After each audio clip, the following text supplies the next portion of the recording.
It's the Friday night phone in, live from Glasgow. And it's a special episode tonight.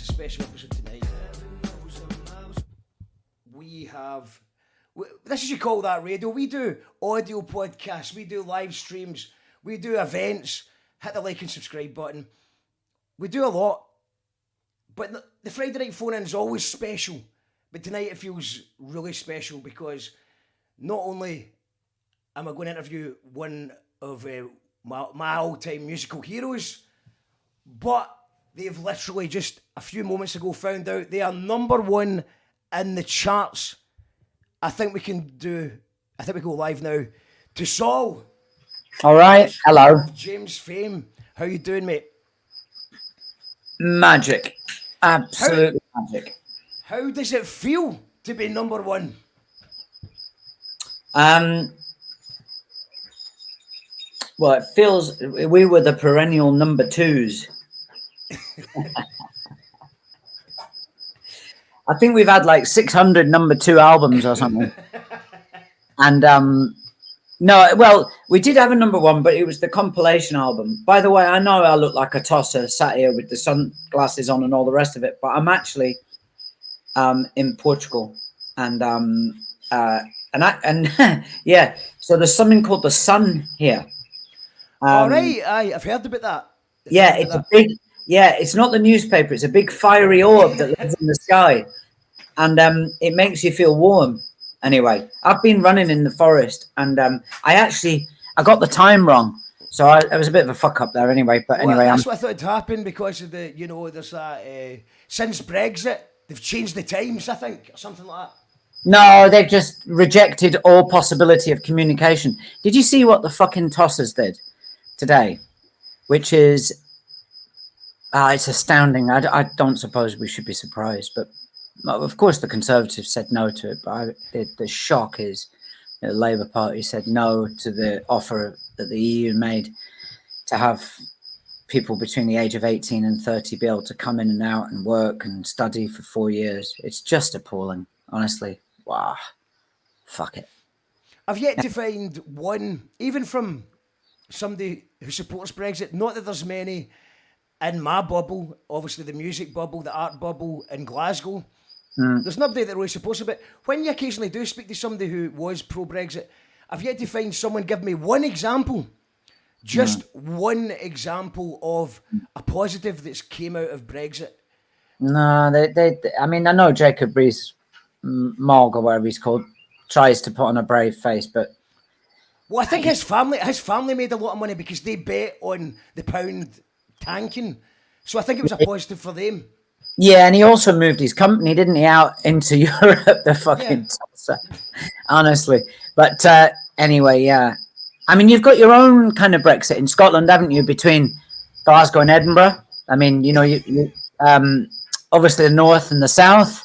I mean, none of you lot know where the Highlands is, do you? You don't know where Inverness is, apart from the occasional game, maybe at Dingwall for Ross County. Obviously, Inverness, Cally Thistle in the championship, so you don't get to play them very often anymore. But it's you find that kind of separatism everywhere, really. Even when it's not official, like Brexit is, you have that unofficial separation between cultures. Glasgow and Teuchters. So I'm originally from Ayrshire, which is just next to Glasgow. But basically, I seen a funny meme about this, and it was just the Scottish map. It was Glasgow, Teuchters, and then a wee circle saying "Tea in the Park." So there's just I like Teuchters. Yeah, a lot of people won't know what that relates to. I love Limmy's take on Tea in the Park. You know, where he's wearing the bucket hat and he's got the pint and he goes, "Is that annoying?" And then he does it again and he goes more and more. He goes, "Is that annoying?" He goes, "Is that annoying?" And you're like, "That's Tea in the Park." That's why they closed it down. Well, I think that was more a piss take at the West Enders of. I know. But that's I know, and that's who. Let me did a good one about. Is this? Do you know what the slam tent is, mate? I think you did a good one of that. And but yeah, man. By the way, thank you so much for coming on to You Call That Radio.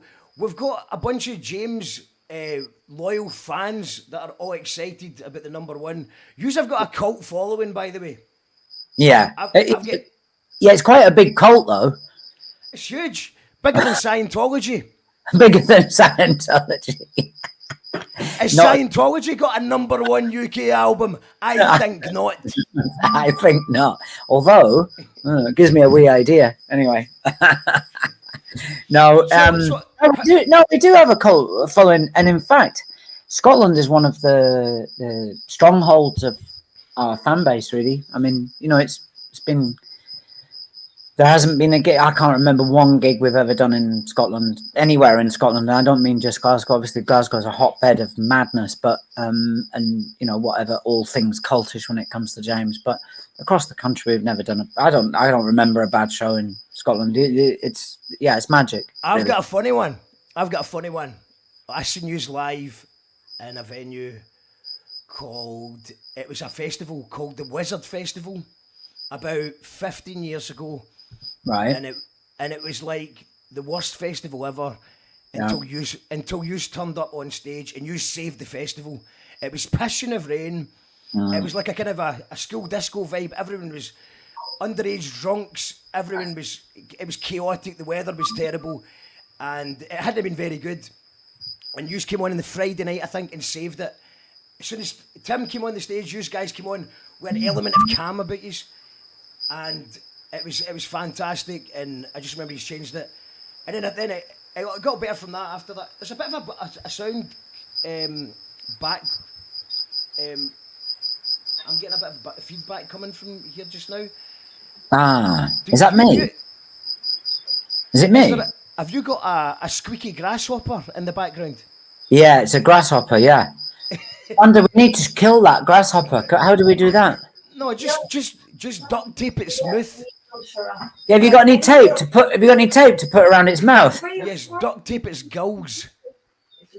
Please, if you could. Oh yeah. There it is, the fucker. Do you know what I'm talking about? A squeaky noise, or is this a technical issue? No, it's a cricket. Is that a cricket? All right, okay, we can't do much about that. Well, it's stopped now. You're not a cricket man. You're more of a football fan, I hear. No, I'm not. I appreciate it. I go, wow, that's amazing. I wish I understood it. I don't understand it. Whereas football's really, it's relatively easy to understand, isn't it? Like, there's one team in green and white. There's another team in whatever. There's 2 goals. Let's see what happens. Who's gonna punch the shite out of the other lot first? Do you have a? Because you've got you're Scottish, aren't you? I've got Scottish. My grandmother was from Govan, so she was very Scottish. And I spent a lot of my life living in Scotland. Yeah, but my home is in Scotland, but in the far north of Scotland, which is why I was moaning about the fact that nobody knows where it is. Although I should be very glad that no one knows where it is, actually. So the far north, whereabouts is that? How far are we talking? Shall I give you a share location when I'm next there? Sorry, no, don't tell the following.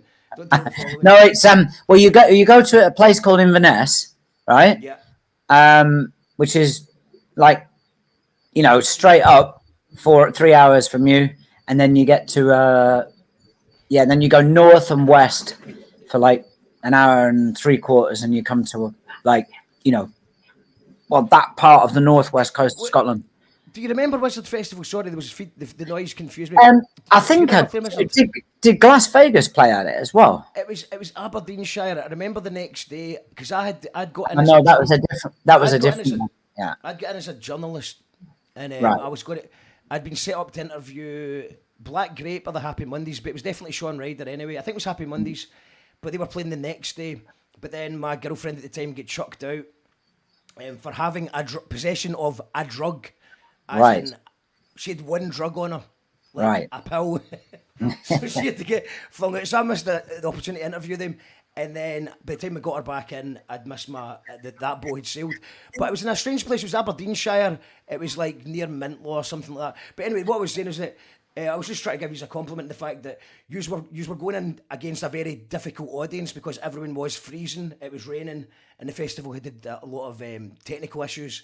And Alabama 3 played that weekend as well. R.I.P. to Jake. But it was like you just came in and played a very difficult gig, and you just won the crowd over. So it was a brilliant James experience, and we're just going to go through the comments just now. James Fanzone says, "Congratulations, Saul, on getting your first #1 with Yummy. What has the Yummy journey been like for you, from the first jamming sessions to finding out the news that it was #1?" And that's from Liam Walker. All right, Liam. Well, whenever the process of the writing and then and getting through to the point where we've actually done the record and the record's out is usually, it can be 2 years, and it depends how many jamming sessions, how many weeks we do that for, and all that kind of stuff. But the four of us who do all the jammy stuff, we love it. It's amazing, really. It's an amazing part of the job that we do. It's hidden away. It's not a public thing. We don't let people in. Obviously, if we did, then it would be a very different kind of thing. And we, maybe we should let people in. It'd be quite interesting to see what happens. But yeah, and then but all those jams go through torturous processes to get to the point where they're actually songs, and then you put them together, and you do the record as such, and put it all together, find some artwork, decide on a title, put it together, and then go, and then just kind of hope. Really, it's two things. One, you kind of hope that people like it. We don't make records for anybody else other than ourselves. We do make the music, for us, really. I know lots of bands say that, but it's not fucking true, right? They're desperately trying to sound like someone else, or desperately trying to sound like themselves, whatever. But we genuinely don't reference ourselves at all or have any expectations of what we're going to do. We don't look for hit records. That's why we don't have many of them. Yeah, we're doing quite well on that one, aren't we? Says the #1 album. 10 top 10 albums. 10 top 10 albums. Use make it. Is that what we've had? 10 top 10 albums. 10 top 10 albums. No, but the thing is this. Well, no, it's probably right. But I don't. We don't really have an expectation of what's going to happen to when the songs go out. The main thing we want to do is go and play them live to people. So oftentimes doing a record is a way of being able to, say, here we are, put a tour together and go and play them, which is why James fans, the cult as such that you were talking about earlier. Bigger than Scientology. Bigger than Scientology. They know what they're going to get. They know when an album comes, when they come and see us, whatever, like the Hydro, wherever it's going to be, that they're going to hear 6, 7, 8 of those new songs. Do you know what I mean? And that's why we keep going. That's why we're doing what we're doing. That's why, we don't.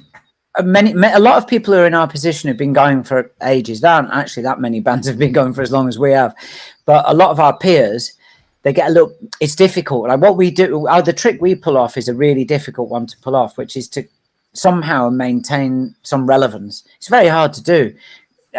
We just do everything by mistake. Seriously, we don't know genuinely, we don't know what we're doing. Seriously, it's great.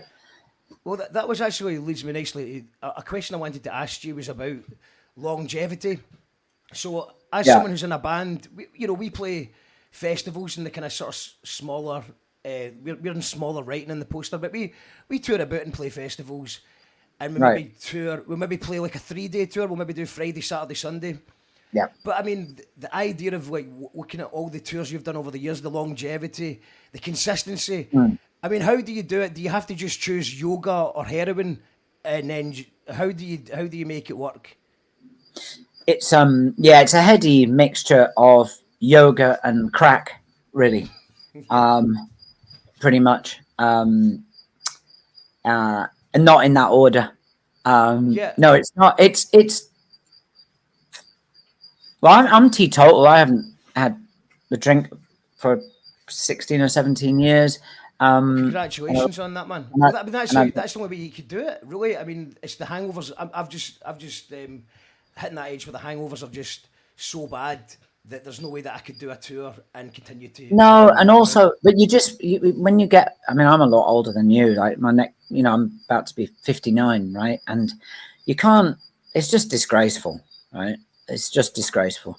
So there's no room for disgraceful anymore, right? So we all know that, and it's anyway, there's a different kind of high that comes through.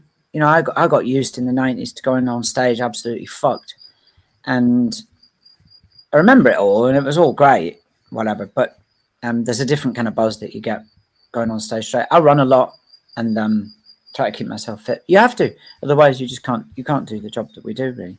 I mean, a lot of what we do is really boring. It's just hanging around waiting for stuff to happen, and it's just like, yeah. And but yeah, you just have to keep yourself together, really. And we're coming. There's a period now of about 6 months. Well, from next month, the middle of next month, for 6 months of pretty hardcore touring and taking the record to people. So we do have to be in shape, you know.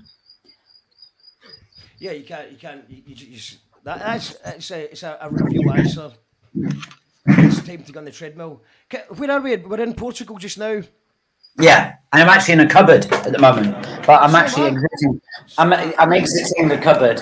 I'm going somewhere where you can't hear that fucking noise. I do appreciate that. Right, there we go. Well, I've just moved house from Mexico after spending a few months in Mexico, and I know it looks like I'm in Berlin, but it's basically a cupboard. It's basically a cupboard that I'm in as well, and it feels fine.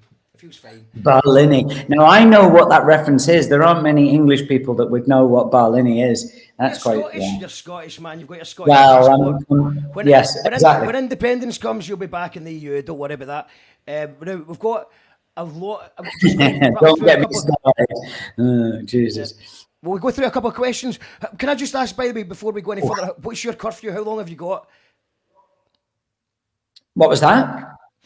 How long have you got to talk? Are you okay for time? Fine, absolutely. Just go for it. Yeah, no, it's great. No, absolutely. Yeah. Amazing. Well, just because there's a lot of comments coming in, so I'm just trying to get through as many as I can. So we've got congrats from Toronto for reaching #1 with this amazing album. All killer, no filler. Question: any reason Dave didn't play on Yummy? By the way, your violin on Shadow of a Giant is brilliant.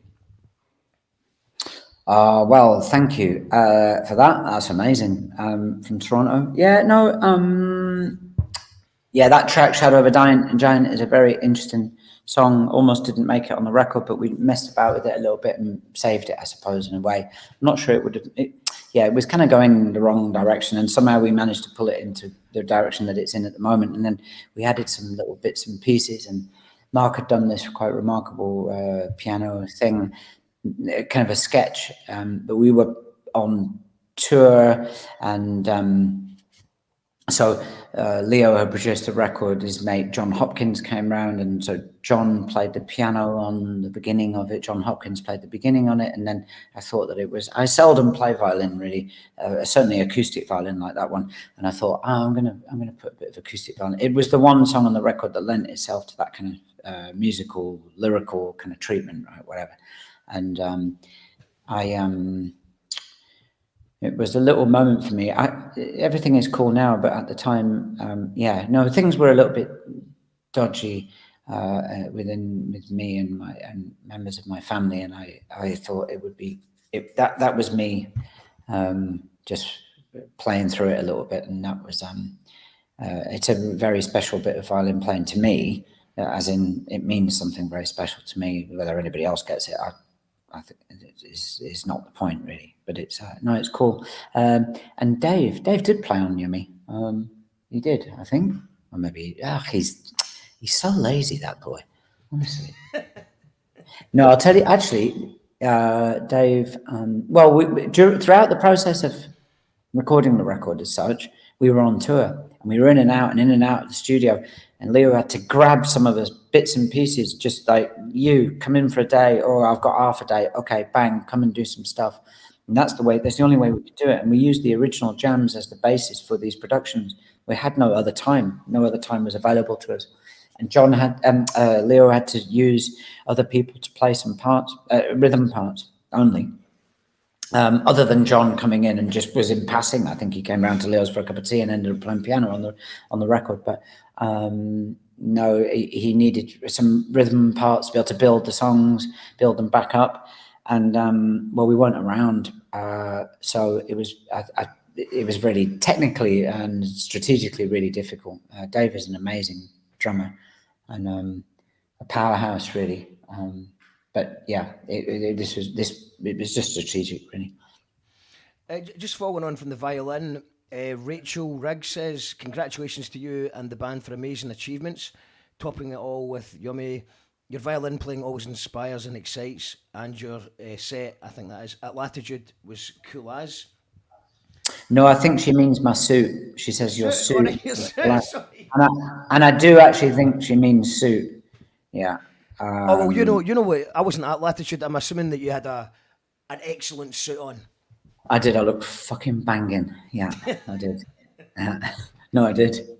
Yeah. Well, well, we were playing that gig with the orchestra and the choir and stuff, and you got to make an effort, haven't you? There was a question about the so I missed out on tickets for your orchestra run. Was that last spring? Yeah, it was last And April. when the Yeah, last time it came to Glasgow, I tried to get tickets. I nearly got ticket. I could have got tickets for, I think was it Dundee or something, but we were playing a gig the same night, so unfortunately I couldn't do it.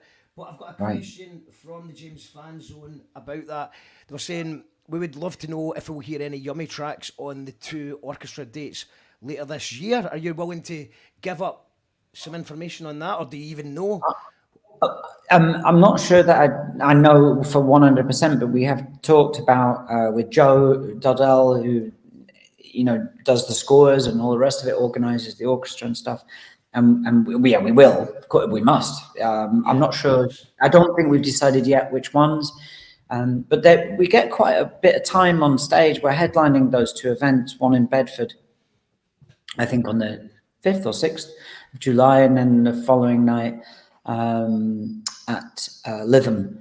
And they're going to be amazing shows, because getting on stage in front of big numbers of people outside when it's dark or getting dark is with the orchestra will be absolutely amazing. We only had the chance to do that once last year, and that was in a remarkable place at the Acropolis in Athens, and it was fucking insane that we got to play there with all those guys. Genuinely a privilege to play there.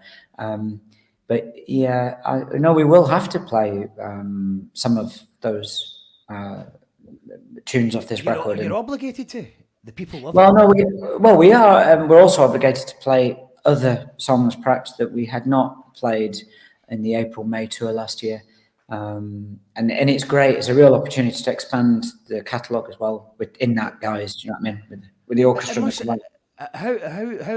What is the process like for when you've got such an extensive back catalogue, and it's also like it's 10 top 10 albums. How does the process go about picking the songs? And it must be frustrating, because obviously the people be like, why didn't you play my favourite song? And oh God, yeah. It's really, yeah. Well, it's hard. Well, in the case of the orchestral stuff, Joe decides. He goes, these are the songs I want to write scores for, which is brilliant, because we just go, right, okay, nice one.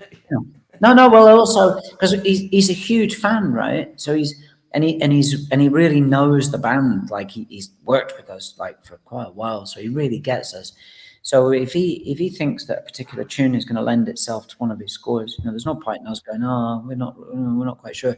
And his success rate is insane. I mean, I think in all the songs that he might have scored, both in 2011 and then last year and going forward, whatever we're going to do with them, I mean, I think there's only been one song that didn't quite work. I can't remember what it was, actually, but it didn't quite work. But other than that, everything else is like, that sounds fucking amazing. Let's do it. So he's totally on our wavelength. He's brilliant. So, and he has the knack of, okay, yeah, we know we've got to do some of the big tunes. We know that, and we do. But we're also really happy when he picks more obscure stuff or resurrects other songs that have been a little bit neglected or whatever. But it's an ongoing process. I mean, every time we release a record, obviously we increase the amount of songs that we've got in our catalogue, and it just creates more and more problems. But unless we become The Cure and do 3.5-hour sets, I think we're a bit fucked, really. Well, that's the Joe Buchanan is saying. Let us know in the comments actually what your favourite song of Yummy is. I'd be interested to hear, because I think that must be quite a fun part. Is because you're just making an album for yourselves, but obviously you're doing it for yourselves. But it's still fun to hear what everyone else is enjoying the most. So. Oh, absolutely, yeah. So Joe Buchanan, a good friend of the show, she saying, "Love, life's a fucking miracle. but it's not a fucking miracle that this album is top notch. Nice It's one. business as usual. I've listened to the album 3 times all the way through. The one that somehow got me, I don't know why, but it was the lyrics. I think just of "Way Over Your Head." I don't know. I mean, it's been quite an emotional week. It's been quite a tough week for me, and "Way Over Your Head" just felt sort of hit me somewhere. Right.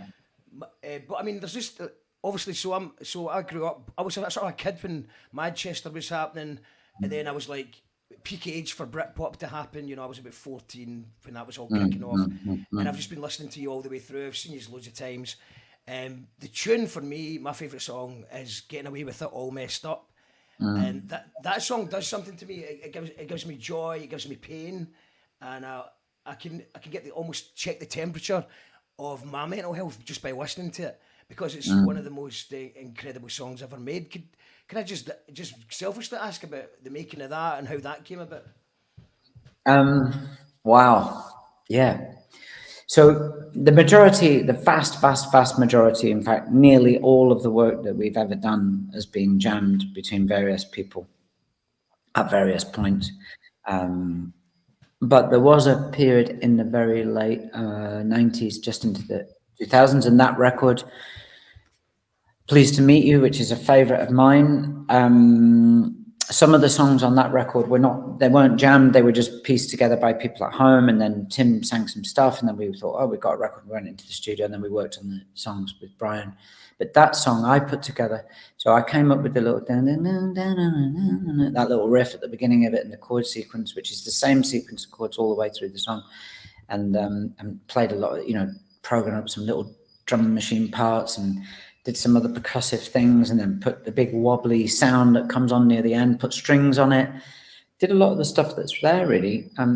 In the end, in the studio, we only really put Jim put bass on it, and Dave put drums on it, and Tim sang it. And so from my demo, which I did in the corner of a little room in a house, which I shared with my mate up in Stirlingshire, late into the night, I was working on that song for a while, for days and days, and came up with that little backing track, and we got it into the studio, and Brian,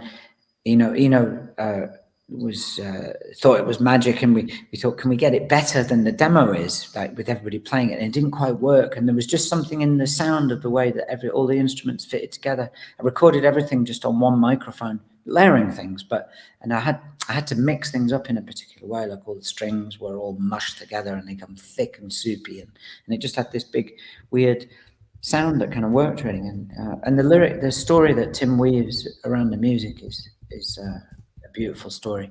It's a great song, and it's endured and endured and endured, and no one ever really seems to get bored of it. And we often say, all right, we're not going to play Getting Away With It on this tour, and we always end up playing it because we just love playing it. It's really fun. Yeah, and the sentiment of it, getting away with it all messed up, is just fucking magic, isn't it, really? Yeah. And there's something about, one of the things about our band is, I think we're at our best when we communicate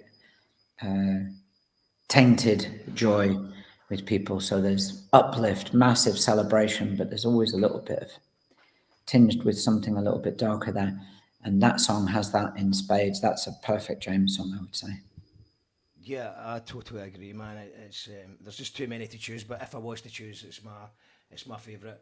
And I think lots of people are agreeing with that.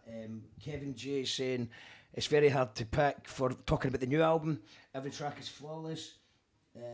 Well done with no booze. With booze, 2008 I gave up. Best move ever. DTs are not the one. I'm assuming. Yeah. Yeah. I've not actually, I've not hit DTs myself, but I'm just, that getting too old for the rock and roll lifestyle, the big festivals, and just the hangovers are getting just a bit much. Well, the thing is, I think we all know this process, and even if we're not older, like I am, about going into very, very, very late 50s,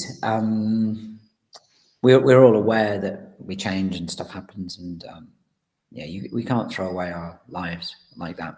Just trying to recover from self-inflicted injury. You know, it's like if someone comes up and totals you in the street and you're fucking in your, you know, you're in hospital because somebody's had to go.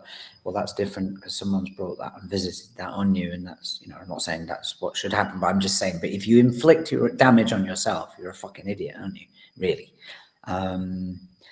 And alcohol is such a part of our culture; we can't escape it. And it gives us such an amazing high. You know, like it's Glasgow wouldn't be Glasgow, for example, without the booze. But when it's time to grow up, it's time to grow up. You know, that's just the way it is. The immortality of youth. Where it's sort of, in it, so that when you're youthful, you feel that immortality. Yeah. What advice would you give, just quickly, just out of curiosity, if there is anyone trying to quit, is there any advice you would give? Did anything work for you? Because I mean, Well, what you're I doing, just made it. obviously, I've got lots of friends who've managed to chuck drink, drugs, but they don't continue to still tour the world and play in front of you know, temptation the way that like rock stars like yourself have to. Yeah, I just think well, when I stopped, I didn't realize I was stopping. I just thought, oh, I need a couple of weeks not drinking, and so I just I half finished a glass and went, oh, that'll do. And then 16, 17 years later, whatever it is now, I'm not even counting anymore. And I won't ever drink again because it's just like a little switch that goes, no, okay, you're better off like this. And I would say if you were going to, but I was very lucky because it was just something. It was just the right moment for me to stop, right? And as I say, I didn't deliberately stop. I just got to 2 weeks and went, oh, I'd be an idiot if I stopped. I'll see if I can get to a month. And I was like, well, I've done a month. Let's see if I can do 2 months. And literally after that, I was like, if I start drinking again now, I'm a fucking twat, right? And that was it. And I think exercise helps.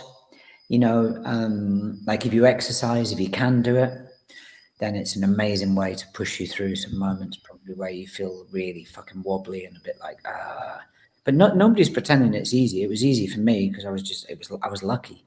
It was hard for most people, a lot harder for most people. I wouldn't wish it on anybody really.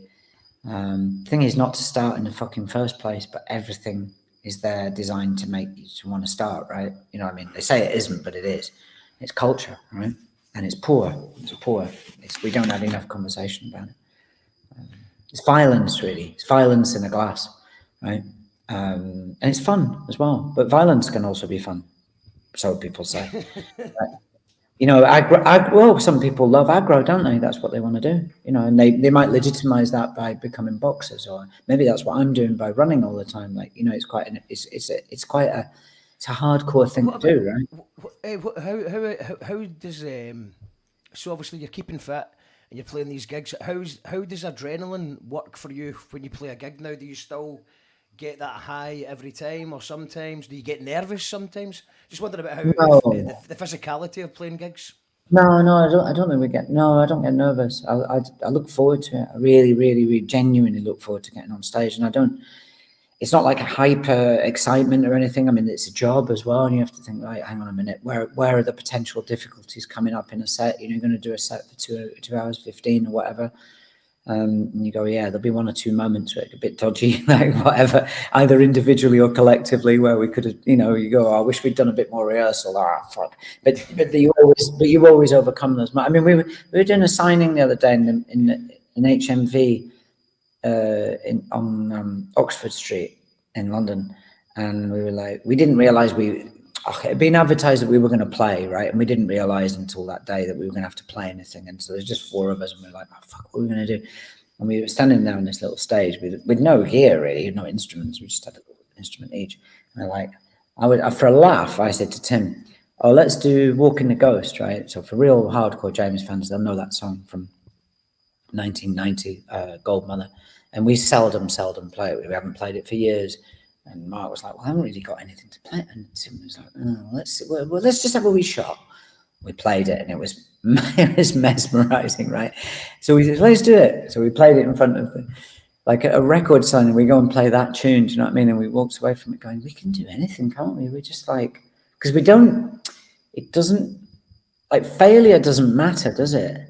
Like if you hold yourself to that account like that, oh, we are going to fail, then you will fail. But if you just say, we're going to do something called make some music, then you can't fail, can you really? And that's the magic. That's our secret, maybe, is we also don't take ourselves too seriously. A lot of people think, certainly in the past, people have dismissed James because, they're po-faced fucking wankers.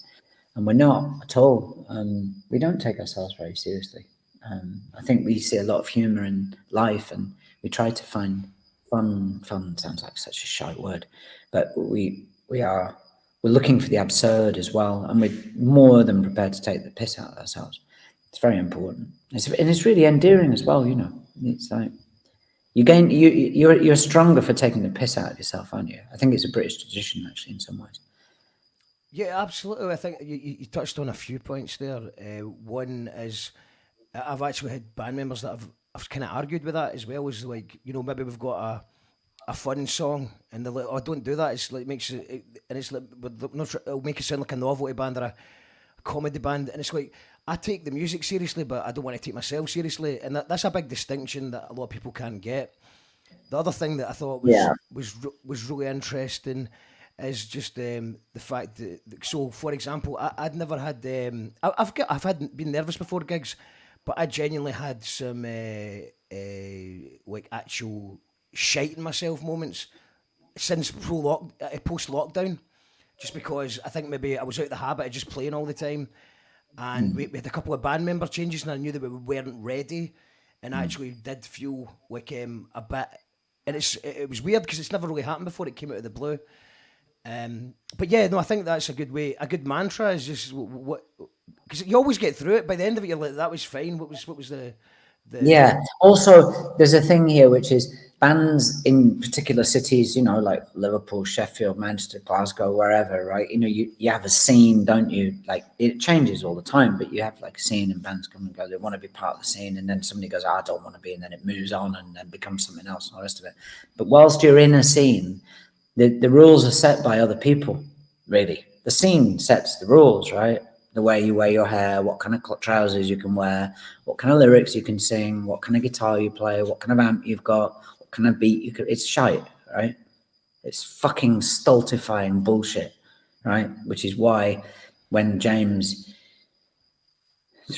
joined James in March 1989, and then by 90 we were doing that record Gold Mother, and then Sit Down was there 91, and it was like, and I remember the whole thing was, whatever we do not get roped into this burgeoning Madchester scene. If we get caught in that, we're going to go down with it, because it was going to go down, right? And it did go down. Okay, it endures in some culturally significant way, but it went down, and we would go down with it, right? And we got nothing to do with it. I mean, like and I came to understand this. You know, I joined a band that my first tour in March at in Spiral Carpets as a support band. The support band for the tour just before that had been the Mondays. The tour before that, the support band had been a band called the Stone Roses. So we, you know, and then we had the Stereophonics, and we had like, you know, blah blah blah blah blah blah blah, right? All of these bands, you know, we had Nirvana support us, for fuck's sake, right? And we had Radiohead support us across the whole of Europe. So we've, you know, if you want a guarantee of success, come and support us. You'll go on to be fucking massive. But the point I'm making is, if you think you're cool, you're fucked, right? Because what it does is, you might even have a moment, right? That's great. But as soon as you're cool, you're fucked, because the cool will move on and you'll get left behind. And the great thing about James is, genuinely, we've never been cool. A more uncool band in some ways you almost couldn't get, right? Like we divide people. We're a fucking Marmite band, right? Some people don't like Tim's lyrics, some people don't like Tim's voice, some people don't like the way we present ourselves, some people don't like the way that we sound or whatever. We're not powerful enough for some people, you know, on record or whatever it might be. It's all true and it's all false at the same time. None of it matters. If the ethos of this band is to find, we're collectively James, right? Nobody really is more important than anybody else within the band. Tim is partly that, of course, because he sings the songs, and we get that, but that's not actually the point. We're not cool. We don't want to be cool. We never set out to be cool, and we couldn't have been. We have our own path. We have our own cool in a way, right? And there's a load of bands that fit into, you know, REM weren't fucking cool, but they were massive, right? And brilliant, and totally an amazing band. Right? No one ever talks about. Why does nobody ever talk about REM? It's like, fuck, you know, you're mad. You know, it's like, oh, it's like they've been forgotten about. You know what I mean? And It's such an amazing thing that you've actually brought up, because I remember there was I'm not going to mention the scene because but the manager of one of a band that I know was part of a scene, and they said we don't want anything to do with that scene because I've seen it all before, because he was old school, and he's seen it once you get tarred with the brush of one of these things, then it's not cool anymore, and then the band dies. So I'm just curious, because obviously your longevity, you were tarred with Madchester. Well, not tarred, that is the wrong word, but you were kind of put into a box of Madchester and even Britpop. How did you take those tags? Did you just ignore them, or did you what did you think of? Is it nonsense? Is it just music journalism nonsense trying to put people into boxes? oh yeah, because they needed to create something, and so they did, and it's fine. We know that's how it works, right? That's cool. People tried to put us in there, but we didn't quite fit. You know, "Come Home" is one of the, you know, voted for on Six Music as Manchester's greatest baggy tune of all time or whatever, right? Like, it's nonsense, right? Like, it's I mean, it's great that people love it, and it's a great tune, but just because it had that, you know, that beat, it was like, which just, yeah, we were reluctant.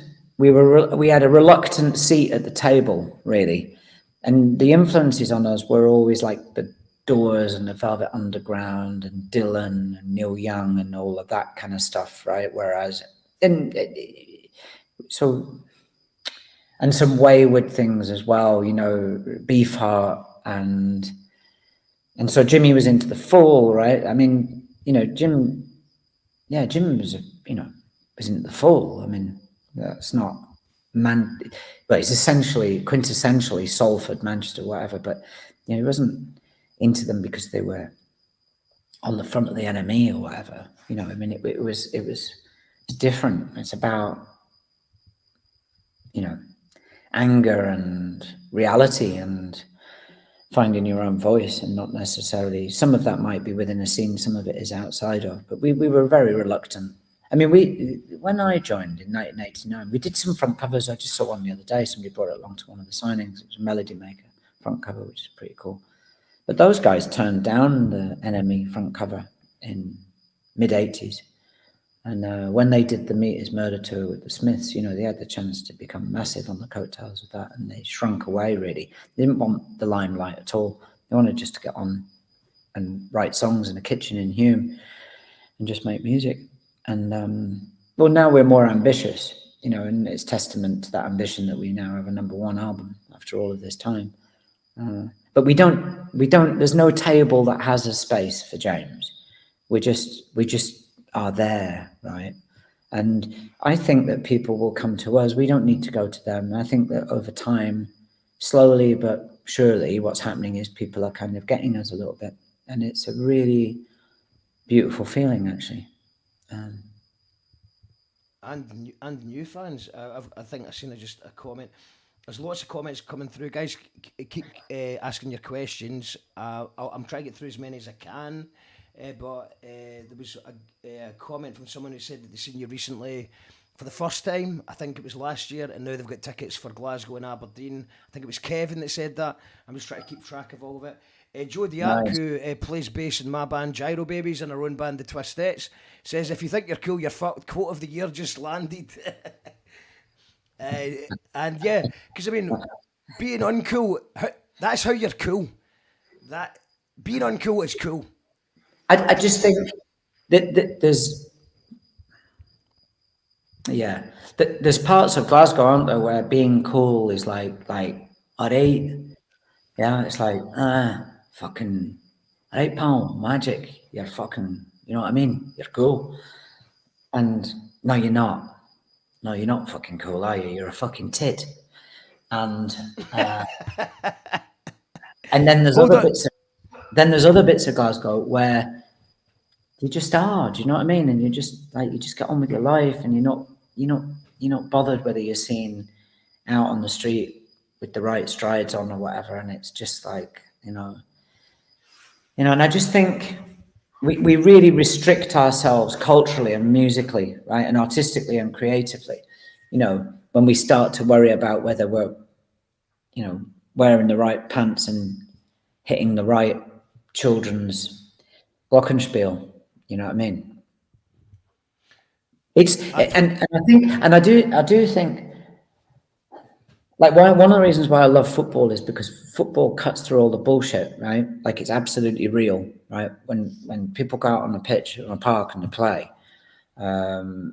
despite all of the training and the stats and the fucking science of it all and all the rest of it, when 11 people go out on a pitch, 22 people go out on a pitch and play in front of 50, 60, 100,000 people, whatever, or 15 or 10,000, 5,000 people.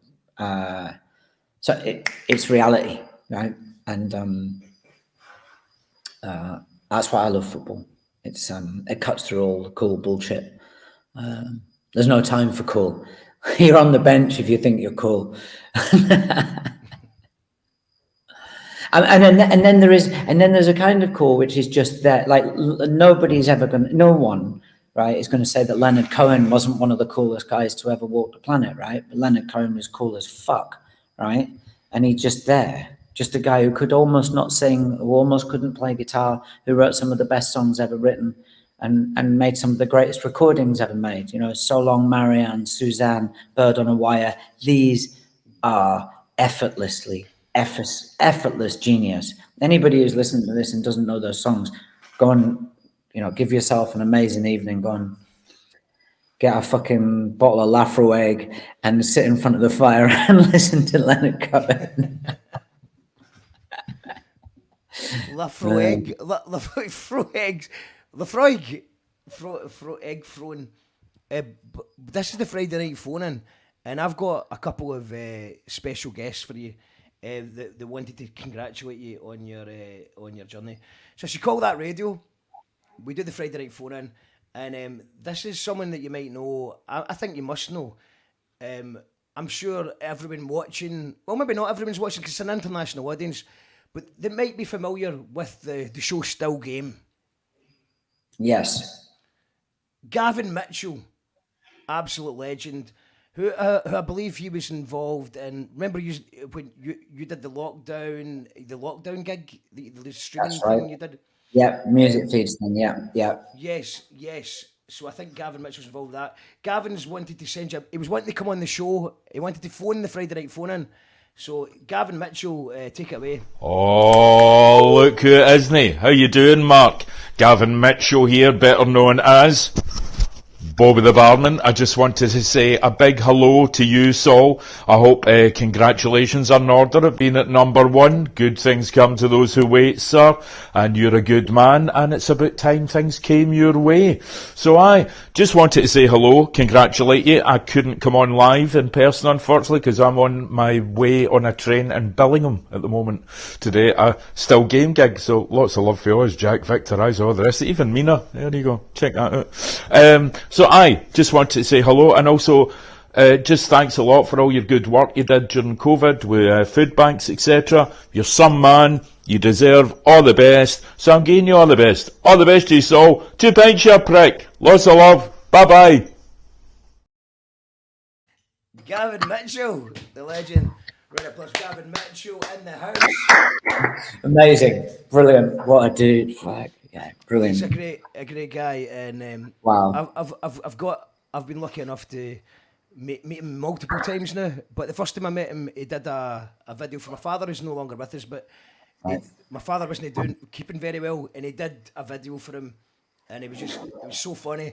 He's like, because my dad was obviously sick. He's like, on the sick are you lazy fat bastard. He's like, can you take a joke? And I went, no, I love it, and he loved it. Absolutely loved it, man. And So Gavin, if you're watching this back, thank you once again. I know I've already thanked you for it before, but he's a real guy, and yeah, man, it was just what we're talking about, the stuff that you did for the food banks. We've got super fan, the guy who introduced us, and I really appreciate it. Thank you so much, Saul, for coming into You Call That Radio. You saw that radio, but we've got Soapy here.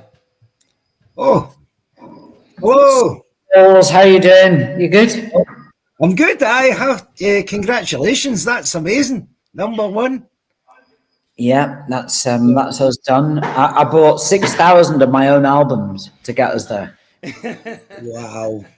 No, it's not true. Could you imagine how much that would cost? That's insane. Is that why isn't it? you need to go and tour so much then and keep playing all the dates to pay for the albums that you're buying? Yeah, it would be good if they counted the Barra's bootleg copies. We could probably get you a good deal on that, but unfortunately that's not the case. Soapy, obviously, I've been good friends with Soapy for many years, and his love and devotion for James is undeniable. And can we talk, just for people that maybe don't know, the lockdown time was a tough time for everybody. Can you just explain between yous what happened with the A-listers, the best of the best doing some good charity work for people? Yeah, Soapy, explain what. Yeah, Soapy, you take it away, Soapy. I'm not allowed to explain. I keep getting in trouble. Yeah, he did get himself into a bit of trouble a couple of times, didn't you? Which was pretty funny. But no, I'll tell you what happened. And it was simple. It was. I was sat at this very table actually in Vander's house, and I was just like, I read an article about the number of food banks that there were in Britain, and I was just like, this is obscene. Like, it's mental. And so I started ringing around people and said, look, can we put together something online? Can we raise some money? Can we do a gig? And it took a while, but we got there in the end, and we got to the co-op, and co-op said, if you put a show together and you can get X, Y, and Z artists, then we will donate £1 million on your behalf to £700,000 to Fair Share. Vander, I've got Soapy on here now. Oh, Soapy! He's there. There he is. Yeah. She says, "Hello, Soapy. Yeah, we fud." No. But what, very funnily, in Mexico a few weeks ago, we were because we went there to play some shows, and there was in a supermarket there was a wall of products, and they've actually got a product called FUD. No, I seen it. I was living in Mexico for 4 months, just there. Yeah, you saw it then. That is magic. They've got FUD cheese, they've got FUD ham, and I think they'd FUD butter. But basically, you can make a full sandwich with FUD. It's insane. Honestly, I was taking photographs and sending it to people. Anyway, back to the serious. So co-op said, all right, we'll give you the money if you put the show together. So we were able to do the show, and we managed to gift £700,000 to Fair Share, who look after, food banks and, all that kind of stuff. And so they were able to buy almost 2.5 million school dinners with that. And we gave £200,000 to Stagehand, who look after technical staff, crew, roadies, whatever, in the live music industry. And £100,000 went to help Musicians UK. And I know that really made a difference to people. And it was never going to change the world, but it was an opportunity for us to say, look, our community, artists, musicians, whatever, we can do stuff every now and again. And we got amazing support from Gary Lineker and all sorts of people. The lineup it was incredible lineup, man. Incredible. Yeah, well, Liam gave us a couple of songs that he'd not used for an event that he'd done, and Sam Smith gave us some stuff, and Fontaine's got involved, and Blossoms, my own band, other bands that are less known. Run DMC are known, obviously, but Counting Crows, and then a load of bands from America, some Irish bands, and new bands from America and Portugal. And it was like, it was important, and bands from Glasgow as well. Memes, we got 2 tracks out of Memes, who are fucking amazing, and from Glasgow, and it's just yeah, it took a lot of effort to put it together, but we put it out into the world, and loads of people saw it, and it was magic, and it was good to do something. And then just at the back end of February, we managed to. That was in January 2021, and then in February we put a physical version of Music Feeds live on the stage, and Cuff and Taylor, a promoter in the northwest of England, who are doing our show at Lytham in Bedford with the orchestra, they came and did the underwriting of the show, and we got us the venue. It was the Apollo in Manchester, and we had the Farm and Star Sailor and my band and Slow Readers and all sorts of people. It was magic, and and that was it was a very costly thing to do, but we got great donations, and people brought food along as well on the night, which was really cool of people just to buy tickets and then go out of the way to actually bring food along with them. And then the local food bank in Manchester Central took all the donations, and that was really cool. So that was for the Trussell Trust, that event, and it's important, I think, to do these things. Really important to do it. And we'll hopefully we'll get to do an event like that in Glasgow at some point, and maybe at the Barrows at some point. I know Sophie and I have talked at length about trying to get something going on now, and I think it's important that it's not like the big I Am turning up and going, "Oh, let them eat fucking cake." It's not that. It's you know what? It's you know what I mean. It's like no. We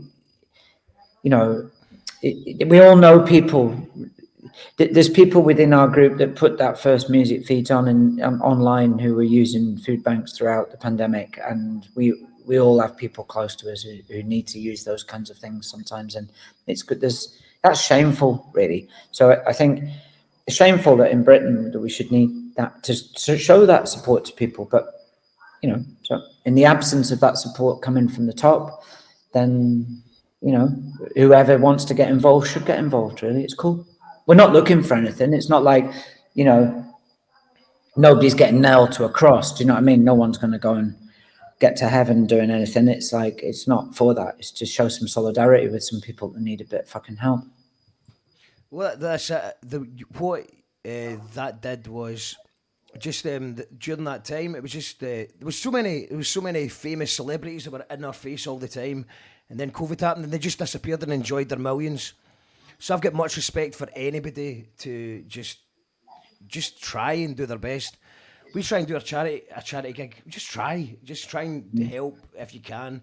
And you're not going to save the world, but I do believe in the butterfly effect of little moments of positivity, little moments of generosity. And if you've got the power to do anything, then please do it. Just going, when you mentioned the Barras, I brought up Gerard commented, will the dream of 5 nights at the Barras ever happen? I feel like I'm missing context. Did you sell out 4 nights at the Barras, or what's this about? He's picking up on something there that we might have spoken about, which is... It was before you mentioned the Barras. It was before you mentioned it. It was Right. No, it's just... there's a mad conversation that occasionally happens between members of the band about wanting to do 5 nights, a residency at the Barrowlands, and just do different nights, like do a night where we just do all electronic music, a night where we just do a load of acoustic stuff, a night where we do it like totally jammed and don't know what the fuck we're going to do and just make it all up, a night where we just do the greatest hits, and then a night where we just do B-sides. Imagine something like that, right? And it does. And I think because it's a legendary venue in a legendary city, right, for music. We've always done brilliant gigs there by what people tell us, right? It's been a very significant place for us. It's a significant place for anybody who gets a chance to go and play at the Barrows is privileged. It's a privilege to play in that venue. It's a very, very special place. And it's not a big place. I mean, it's big enough, obviously, but it's not a big place. It's the biggest gig that my band's played. We played this old at Barras, and it was huge for us.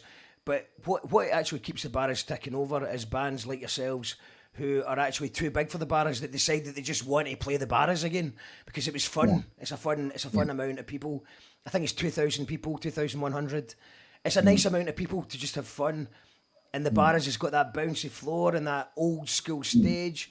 And it's been there for many, many decades. And everyone's grandparents met having a wee dance back in the day. And there's just a lot of history. And yeah, and that's what I mean about it being such a significant place. You know, so do you think that will happen? I mean, it must just be difficult. I don't know. I'd love it to happen. And it's an ongoing issue about playing a little bit more in Scotland, and certainly for me and Jim, who live in Scotland, you know, we'd like to do that more, but it's always difficult scheduling wise and all that kind of stuff. And so, but last year we played in Dundee for the first time in our career. This year, in June, we open our tour in Aberdeen. We haven't played in Aberdeen for 15 years or more. I think it's more like 20 years, which is cool. And we're going to play the Hebcelt Festival out in Stornoway in Lewis. There's a few people commenting about Hebcelt. Get your tickets. In fact, for anyone that's tuned in, how is it a busy summer ahead? What have you got coming up? No, it is. I mean, we've got this. Yeah, no, it's insane. Any plugs to be made? I don't know. I mean, anybody. Stuff? No, it's not that. It's just, no, but anybody who's watching this will probably know that we're playing. You know, we're doing the Hydro. That'll be the gig for anybody in Central Region. Will go if they're going to go to a James gig this summer. They'll probably go at the Hydro. Just into June, we open the tour in Aberdeen. Then we got the Hebcelt Festival later on, and then we've got. Well, the Lytham show with the orchestra, you know, I know it's dead close to Blackpool, and I know there's a big connection between Glasgow and Blackpool. So maybe some Glaswegians and people from Ayrshire will go down to Lytham and see us there. But, you know, I mean, I don't want to plug anything really. It's all right. No, I don't mean. I've got friends who went to Blackpool they went to Blackpool for a night out and they still live in Blackpool. So it's they didn't leave. Yeah. They never made it. Yeah, but we've got another. As you call that radio, it's a Friday night forum. We've got another caller coming in just now, and it's James. It's James from Chicago. James, what the fuck are you doing now? You've got you're muted. Hold on, I'll unmute you. I'll unmute you. Sorry, I've unmuted you. No, you need to do it. James, what would you? What have there you got I to am. So live from Chicago, how are you enjoying the new Yummy album? I'm loving it. I've been playing it in my car. I've been playing it in my headphones. I've been playing it on my stereo downstairs. I hear all these little nuances and these little parts that every time you listen to this song, there's more there. And you could hear, I'd love to hear different mixes of the songs just to understand what came out in the finished product, but there's so many different things going on. It's great. Good stuff. Is that your dog, Soapy? That's my dog barking in the background. we Jake, the arsehole dog. Oh. Jake's a festival legend. Fakes get more wristbands than anyone. Do you know, Saul, a funny story? We went to a festival Mark's band were playing at about 3 years ago, and you had to book dog tickets and register your dog. So the dog tickets, believe it or not, for this festival had sold out. So Mark put him on as a guest and gave him his own Gyro ticket. Babies +1. So it was Jake the camera dog. We had a camera guy that didn't turn up. No. So the dog got in as a camera person. But that's a true story. And, that is beautiful. Oh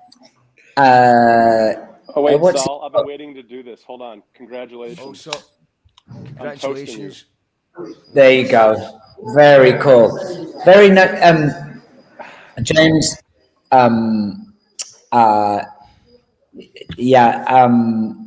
massive supporter of our band. You turn up in the most unlikely of places, like in Guadalajara. I was like, oh, how are you doing? Yeah, not bad. And then and I do believe you're coming to Scarborough this summer to see us, which is like there you go.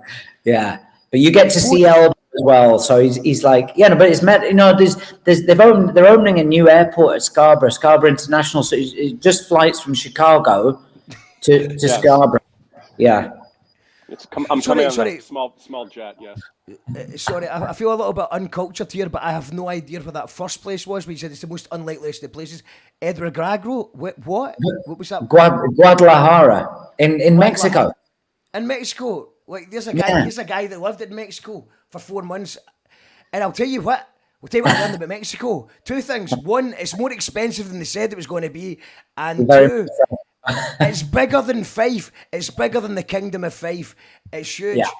Yeah. And there's another thing I liked about your story there, so Paul, where you said Doug and then dog, and there's a great Kevin Bridges joke that I saw recently on YouTube where he talks about the difference between Doug and dog, and how when he's in England, he has to tell the joke about the dog, and when he's north of the border, of course, he can say Doug.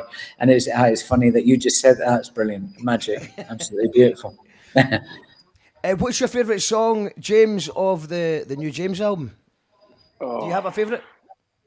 They're all pretty good. The one that I commented on, and I'm blanking out on the name, but it has a chorus that reminds me of "I Shall Be Released" by the band, and I'm blanking out on the song now, the name.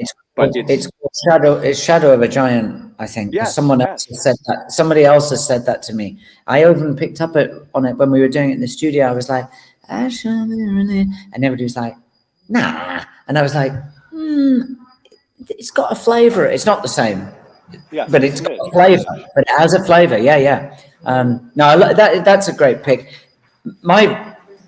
I would pick that one, and also a song called "Stay," which I think is going to go into legendary status as a live song for us. It's a great track. Is there a song that you wish you could have written that somebody else wrote? What a great question.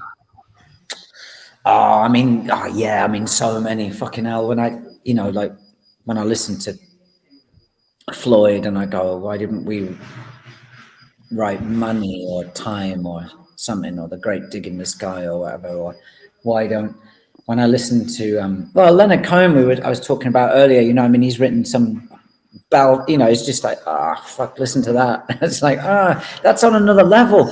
Shit, Vand.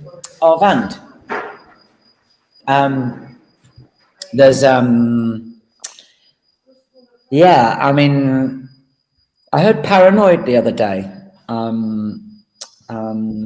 The original master, so not fucked around with, the Sabbath track, Paranoid, and I listened to it and just got, fuck me, that's right up there. Christ. Amazing song. I wish we'd written that. We would never have written that though. Could you imagine? James, Black Sabbath? No, I don't think so. But actually, well, how about a James gig at the Barrowlands with all covers? Yeah. Well, if we've done 5 nights, that maybe the 5th night could be cover night. Yeah, we're not very Black Sabbath. Yeah, yeah. We're not great at it. Hey, Vand. Yes. You're live in the world talking in the background, by the way, just so you know. Sorry. It's okay. Soapy's telling you to shut it. Soapy says, shut the fuck up, you fud. There's loads of comments about fud, loads of fud. I would never be cheeky to Vanda. Soapy, I know you wouldn't. No, me neither. I blamed you. No, I don't know. Covers, we've done a few. We did Hate It When Our Friends Become Successful, when we replaced, at Glastonbury because he got ill. Sunday Morning, which was pretty good. China Girl we did, which was an Iggy Pop tribute day that they had at I think at Radio 1. We've done a few. We did a Coldplay track the other night, on Joe Wiley's show, we did a really weird version of Fix You, which was really good fun to do. They were going on the show, they ask you always to do a cover, so it was like we thought, why not do a Coldplay track? Why not ruin a Coldplay song? No, it came together actually. It was cool. But yeah, doing covers of other, it's a bit weird, you know. It's like we do so many great songs of our own. I think we find it really difficult to do other people's tunes, and we're so particular. We're not very good as well either, technically, as musicians. So we're not very good at picking up on what people do. Do you know what I mean? It's like we did a great cover of Heart of Gold by Neil Young, because it's simple, right? He it's just like, and yeah, so yeah, we did that. How did it feel when you were in Guadalajara playing? Was the crowd different in the vibe that you got, being it's been a long time since you've been in Mexico? Yeah, no, it was, but it was like being in Glasgow. I mean, you were there, people were on top of each other. It was fucking tats off and let's go. It was like, it was insane. No, I was like, whoa, okay, this is mad. No, it was great. A few English friends, when we were in Mexico, did say that Mexico reminded them of Glasgow or Scotland for some reason. There was some kind of similarity that they found. No, I get it. But I saw something. Bottom said something about Glastonbury. No. Sorry. Firkin Hell said. I heard a rumor that you're playing Glastonbury. P.S. It's me spreading the rumor. I think Firkin Hell was right, okay.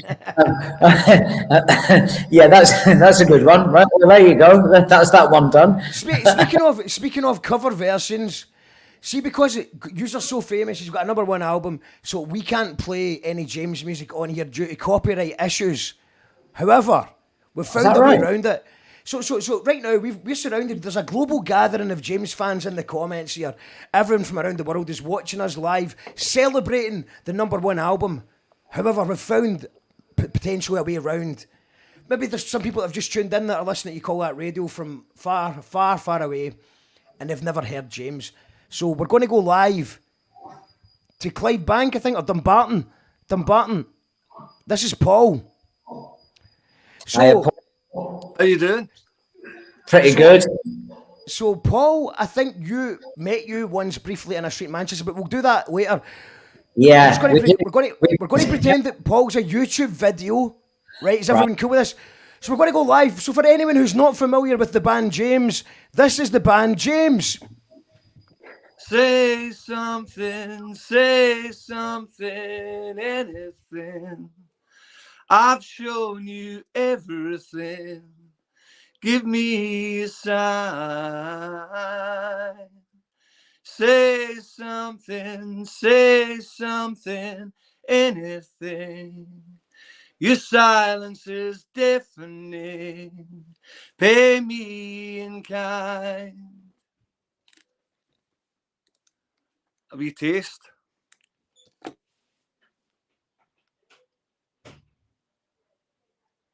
Or we can do this bed is on fire with passion and love. The neighbors complain about the noises above, but she only comes when she's on top.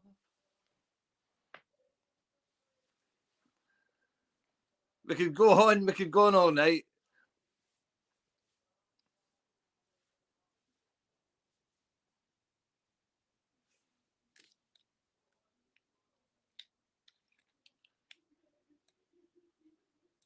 Go. Someone's got it in for me. I don't want your sympathy. Life just never turned out how I wanted it to. Could have been a shooting star, could have made it past the bar, would have been a winner if I ever got that far. What a state I'm in, my self-pitying. He's another victim, singing suffering. If only I had made the grade, been more loved, been less afraid. If only I had scored the goal or got the girl or even played. What a state I'm in, my self-pitying. He's another victim, singing, suffering. Oh, let it fall away, these lies. To be born again, let go, let it fall away, these lies. To be born again, to be born again. What was that? What was that? What was that? This is a democracy when you call that radio. 3, 2, 1. YCD bastard! Wow. Amazing stuff. Saul, I think, is still with us. Yeah, Saul's here. I am indeed. I don't know what happened though. Everything disappeared. But yeah, here we all are again. Good singing, man. Yeah, that is Paul. Thanks, Saul, man. Congratulations. Well, how'd you do the fireworks? How'd you do that? Do that again. Did you? Congratulations. How did you make fireworks? Did I just trip? Am I tripping? I think I said fireworks. Am I tripping? Okay, I'm maybe tripping. Paul is in is playing in the O2 Academy tomorrow at in Edinburgh as James Born of Frustration. And what is really weird about it is that Paul, I knew he was a good singer, and then he joined a James tribute act, and then he met you like a couple of weeks later walking down Manchester, a random street in Manchester. Yeah, in Piccadilly Gardens. Yeah, it was pretty mental, really. And, no, that is mental. I think I said to him, "Which one are you?" I think you thought you might have been getting mugged, so you know, No, Saul. no, I felt a wee bit like Lemmy. I fucking love you, Marty. No, it was brilliant. I've tried to actually Wire, the band Wire did it recently. They I've often thought that, like, you know, tribute. It's very interesting, the idea of a tribute band, and they often are much better than the original band, right? They certainly play the tunes better because they practice more and they want to get it right, yeah? Whereas we're a bunch of lazy tossers, right? And so we don't quite know what we're doing. So I actually suggested to the rest of the band that on a tour at some point, we have a series of people, tribute bands, who come and play all the greatest hits. They probably play them better than we do. Everybody gets to jump around like, and you know, do all of that stuff, and then we get to play the set that we really want to play, which is just like all the new tunes and all the B-sides, right? And obviously everybody looked at me like I was a feckin' idiot. But then Wire did it recently, and I was like, see, there you go, it can be done. And I just thought it was quite a cool idea. It's playing with the idea of what the band is, right, and who the people are and what the songs are meant for, right? So it's it could be a cool night out, eh? Go and see Born of Frustration and then see James fuck it up. Why not? I'm glad you mentioned Wire. That was the last band I saw before COVID hit in Chicago. And wow, right. I had read about Wire and I had never heard them. So I saw them live. They were amazing. And then the next day I literally bought every single CD or record I could find of them. And I realized how much of a, you know, impact they've had, maybe in a way. Yeah. You know, people talk about the Velvet Underground being, nobody bought their albums, but they had a huge influence. The question I've got for you, and I've got to run because I have to actually work, but it's you know, it's work time in the States. If you had a time machine, Saul, what would you like to go back and see? Like, say, some famous historical gig. you know, maybe the making of an album, you know, watching the Beatles in the studio or seeing, you know, Led Zeppelin play or something like that? Is there anything that you wish you could have seen, given, you know, what your age is? You couldn't, you know, there's maybe bands you'd have been too young to see if they were performing at their peak. Yeah, it's funny. I was running the other day because we were in London doing promo stuff for this record, and running down Abbey Road, and there's like massive groups of people waiting their turn to take the photograph across the crosswalk, whatever you want to call it, and you know, whole family groups, a lot from America, and you know. And I was just struck. I was running down the road, and I was just struck how enduringly insane and that is, like how amazing that is. Like just these four guys stop. They're walking across the thing, and they just stop. Somebody takes a photograph, and here we are, all of this time later, people wanting to be standing exactly where those four guys did on that road. It's just amazing. So I never saw the Beatles. I was lucky. I was taken to the Isle of Wight Festival in 1970. I was only 5, so I had very, very sketchy memories. I remember some noise. Apparently that was Hendrix playing. The Doors were there. Jethro Tull. So Joni Mitchell. I saw some amazing people there. Maybe one of the reasons why I wanted to, I don't know, why noise was always in our house, right? Yeah, I don't know. What would I want to? I saw Floyd, right, do The Wall in 1980 at Earl's Court, and that changed my life. I was 15, and that did change my life because that was also the first time I'd been to London. I was there on my own. We moved to Hull. I was 16, maybe then. It was 8. Was I 16? No, I was 15. And I was just getting on the train, and my dad jumped out from behind a pillar and went, "Where the fuck are you going?" And he'd been following me, and I went, "I'm going to London to see Pink Floyd." And he went, "Huh?" And I showed him the ticket, and he went, and he goes, "There's £2. You'll love it." And off I went, and I missed the last train back, so I had to sleep on the station platform on the way back. But that changed there's no doubt that changed my life. No, that's a great story. John Giddens, our agent, who's a legend, you know, he was at Isle of Wight, and he was at Isle of Wight in 1970, along with Peter Rudge, our manager, one half of our management team. Peter was on stage with, I think he was there with The Who. He was their tour manager at the time, and he was on stage holding up Hendrix's arms.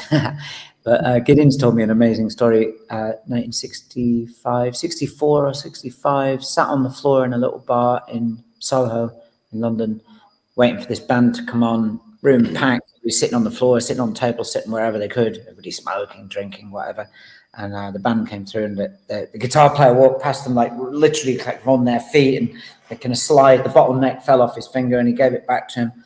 And then they started playing, and it was Zeppelin, right? And they were just literally like 2 feet from the band, sat on the floor. And he goes, "He's still got tinnitus from Bonham's drums, right? Even now." And that was 1964, 65. You can't imagine what the vibe. I mentioned Sabbath earlier, right? So when Sabbath brought out, I would like to have seen Sabbath in 1970 when they did War Pigs and stuff like that, because it was like a revolution in sound and amazing. Fuck, it's like off the scale, right? But I was lucky. I saw some amazing bands. I don't know why. I missed Talk, and they're one of my favorite bands. I would love to have been in the mid '80s. I would love to have seen Talk do Colour of Spring.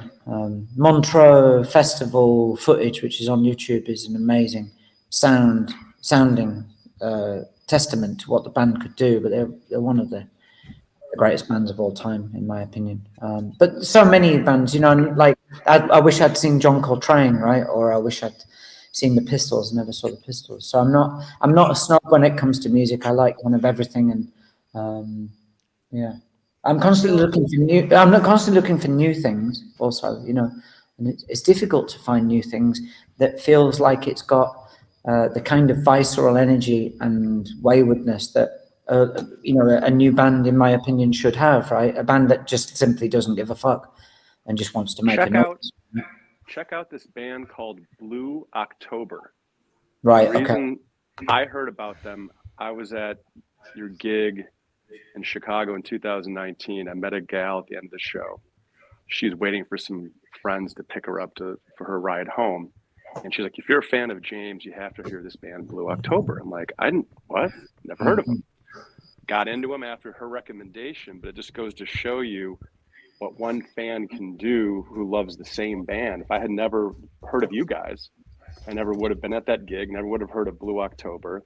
And it's just amazing how much music can touch people. And obviously, you see that when you see your audience members probably losing it when a certain song is played. But it's got to be a great feeling as a musician to know you have such an impact on people with either raising their spirits and making them happy or playing a song that can make them cry. I mean, I'm just a boring lawyer, but you guys can touch people with what you do. So that's just, it's got to be a great thing to be able to go home every day after a gig and know that you've touched, tens of thousands of people. So. Yeah, well, for my band, it is about that. It's about communication, and being able to give something to people, but we get a lot back. You've been to our shows. All of you guys have been to our shows one way or another. Soapy's seen this many times. We get as good as we give. And it kind of blasts you a little bit, it kind of rearranges your DNA for a few hours afterwards, but it's all part of it. It's like, it's a good process. Our job is to bring some joy into the world. I think that's our job. You're on mute. Yeah. Yeah, funny. Still, but listen, do you know something? I am gonna have to go because I am absolutely starving. It is 8:30. I need to go and eat. James needs to go to work, and I need to go and eat. 2 secs. Hi, Saul. Hello. Do you remember about me? We met last year in Liverpool. I am Angie from James Fans Italia. That's right. Yes, you are. How are you? You good? Yes, I'm good. Yeah, congratulations. I was joking with you that you are the only fan in Italy that we have. And you weren't even in Italy. You were in Liverpool, for fuck's sake. Yeah, it's very expensive for me to be a James fan. Yeah, wow. Every time traveling. You should get a discount.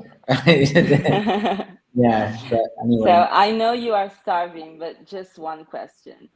I'm doing a hard work here in Italy to bring you back here. What can I do more than what I'm doing? Oh, I don't know. I mean, I don't quite know what you're doing, but whatever you're doing, I'm sure it's highly effective. Yeah, I created a Facebook group, and we are almost 300 people. Did you say I don't have famous friends in the music industry? I don't have famous friends in all the music environment. So what can I do more?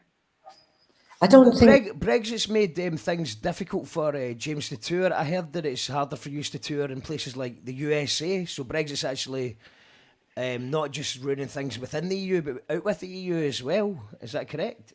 No. Well, the thing with the States is they've put this policy into place. It's part of their almost part of their inflation reduction thing that they did, and blah, blah, blah. But it's them looking after their own, which is, they can do what they want, right? It's America. But no, I mean, it's not easy to it's more and more difficult to play within Europe. And if you're going into a country where you don't have a huge fan base, or you don't have a lot of people, or you're therefore not getting the kind of guarantee on the financial side so that at least you can cover your costs, then it means you're going to lose, right? So then you have to go, well, can we afford to lose? We go, well, probably not. So you're fucked all of a sudden, because it just costs a lot more. But the industry is costing a lot more anyway. It's like everything's going up in price. All the production's gone up like tens and tens of percent, all the rest of it. It's boring stuff, but it means that suddenly we're a little bit more restricted as to what we can do. I would love to play more in Italy. I'd love to play more in France, but well, we're going to Spain in May. We were lucky. We're going to go and play in Madrid, Barcelona, and then a festival in Valencia, which would be well cool. But Spain is not Italy, obviously, and we've played so seldom in Italy, and it's been very difficult to get there and get into it. But I don't know, maybe we can find a way to do something with you guys, Angie, so that we can help you spread the word. I don't know. Yeah. Have a think. Get in touch with me, and we'll see what we can. Let's see what we can dream up. Okay. Okay. Write to your local MP, write to your MEP, your Member of European Parliament. In fact, the European Parliament elections are coming up. Make sure that the local MP knows that you only vote for them if James is allowed to travel there.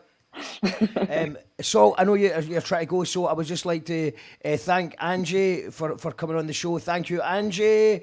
Thank you, Paul, for singing. In fact, we'll maybe get you to do a wee song to finish it.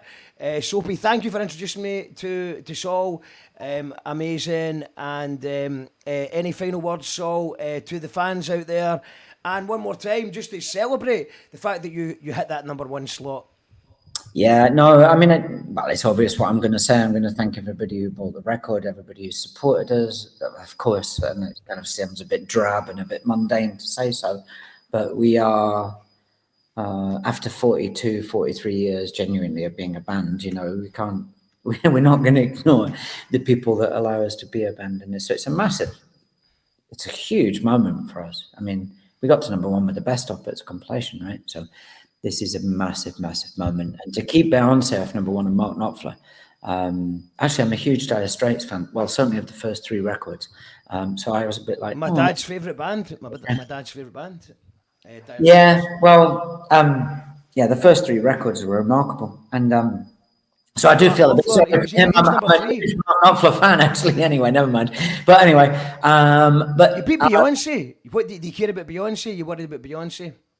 Or do you think she'll get over it? I think she'll be gutted, and I think she's going to get down off that big horse, and she's going to come up. She's going to beat us up. That's what she's going to do. She's going to get off that big horse and ram that American flag. No, I think what she's going to do is she's going to go, James what? James who? James what? He invented the steam engine. Have them assassinated. So yeah, so if I think we're going to say she's going to ram it right up her fud, but we're talking about cheese. We're talking about Mexican food here.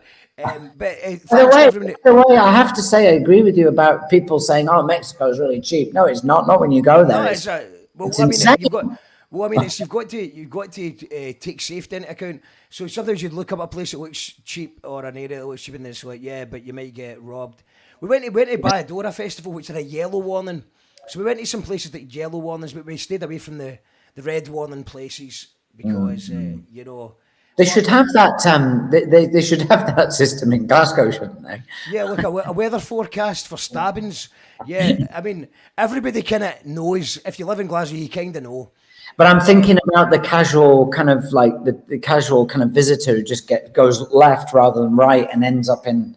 kind of, do you know what I mean? Like, yeah, I mean, I worry for the or somewhere, you know what I mean? I'm very proud of so if a friend comes to Glasgow, I take them to these amazing venues and clubs and show them a good time and a safe time, and everyone treats them with respect. But I worry about a random person coming to Glasgow and starting at Sucky Hall Street because it's one of the most famous streets, but it's really bad right now. Half of it's burnt down and getting rebuilt, and the other half is it's a bad place to visit. But I suppose it's like, we were very lucky in Mexico.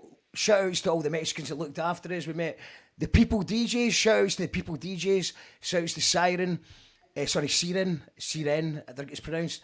And it was just loads of people that they got used to my accent. They understood my partner's accent. She's from Fife.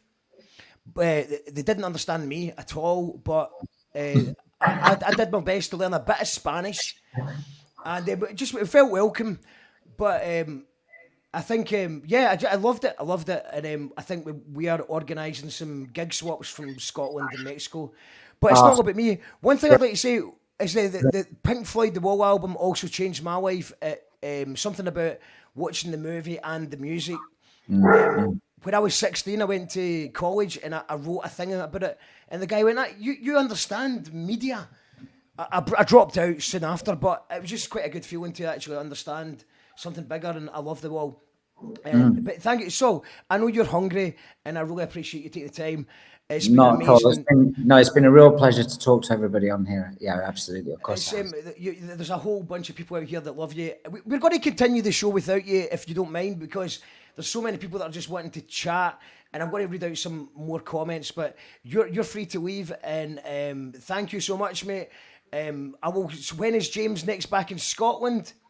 3rd of June, we're in Aberdeen, and then a few days later, we're at the Hydro in Glasgow. Yeah. Well, I hope to see you there, mate. Thank you so much, everybody. Give your fire emojis for Saul from James. Congratulations once again. Thank you, everybody. Amazing. I'll bring everyone else back on to do the. And Paul, maybe you could give us a wee song. But thank you, everybody, for tuning in tonight. We're going to do a wee after party show and let Saul get his food. Enjoy. Cheers. Enjoy your moment, mate. The first #1 album of your career. That's just an absolute credit to the longevity, the consistency, and the musicianship that you have all put together. Thank you so much, mate. Thanks very much. Good luck. Cheers. Bye. Sophie James, everyone. Sophie James. Thank you, Sophie, for introducing us. Yeah, man. I mean, Sophie said it'd be fine to bring lots of people on, and I don't know if it was, but hopefully Saul didn't mind it.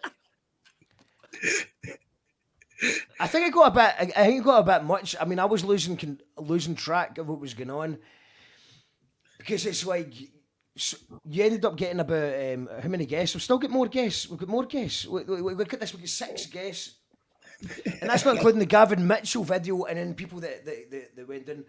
So we'll have a toast to James. Can we all raise your glasses to James? One of our favourite bands. We're just going to keep going. We're going to keep going, and because there was so much interesting chat. The thing about Saul is that he's a great guest. Sometimes you interview people and they give you a sentence answer or one-word answers. But what Saul did, he just gives you a full answer, and you've got all these comments. So we're going to read the comments, and if you're up for that, you can stay. I think it's a good time for you, Paul, to maybe give us a James song, because I don't want to get chucked off for copyright reasons. Right. It's got to be the one to finish it, isn't it? Well, this isn't the finish. This is the second. No, there's going to be one to finish it. This is the after party. So you're going to do one, and then there's going to be a finisher move. Right. So undo what you were thinking. Can I make a request, Paul? Yeah. Okay. Yes. It's not actually a James song, but it's a Tim Booth song, and it was the one you sent me.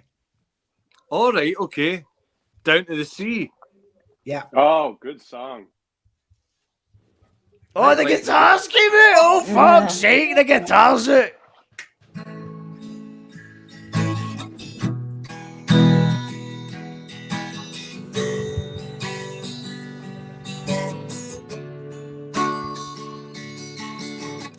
Everyone's a victim. No one is to blame. Find a bomb, dump it on someone to change. When I point a finger, got to be pointing back. Having a clue what you've been through, so it's easy to attack. Everybody's looking their own way to get high. Thank God, shoot 'em up, learn how to die. My head's full of self-pity and noise. I need a clean me, need a new voice. Go down, down to the sea, down to the oceans calling to me. Go down, down to the sea, down to the ocean, it's calling to me.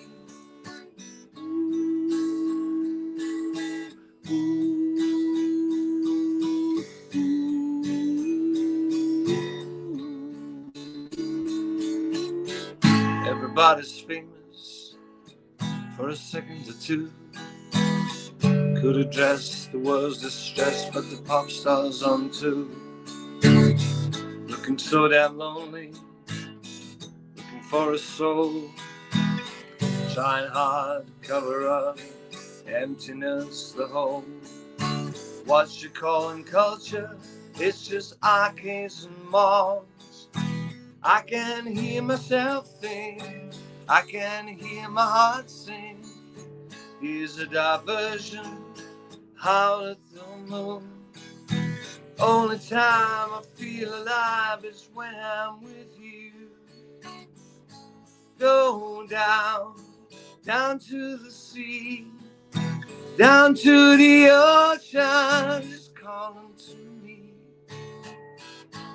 Go down, down to the sea, down to the ocean, just calling to me. Gonna wash away my, gonna wash away my, gonna wash away my feet of this place. Gonna wash away my, gonna wash away my, gonna wash away my tears from your face. Yes, yes, yes, yes, yes. First time I've seen you on the guitar. Yeah, that's why. No, you played it really well. Is it just one song you specialise in? Yeah, pretty much. That's my party tune. Shout outs to my brother. Shout outs to my brother if he's tuned in. Excellent. John, You've got an excellent voice. My Thank dad, you. my dad taught my brother how to play Half the World Away by Oasis, and he played it quite slow, but nailed it, and then just retired.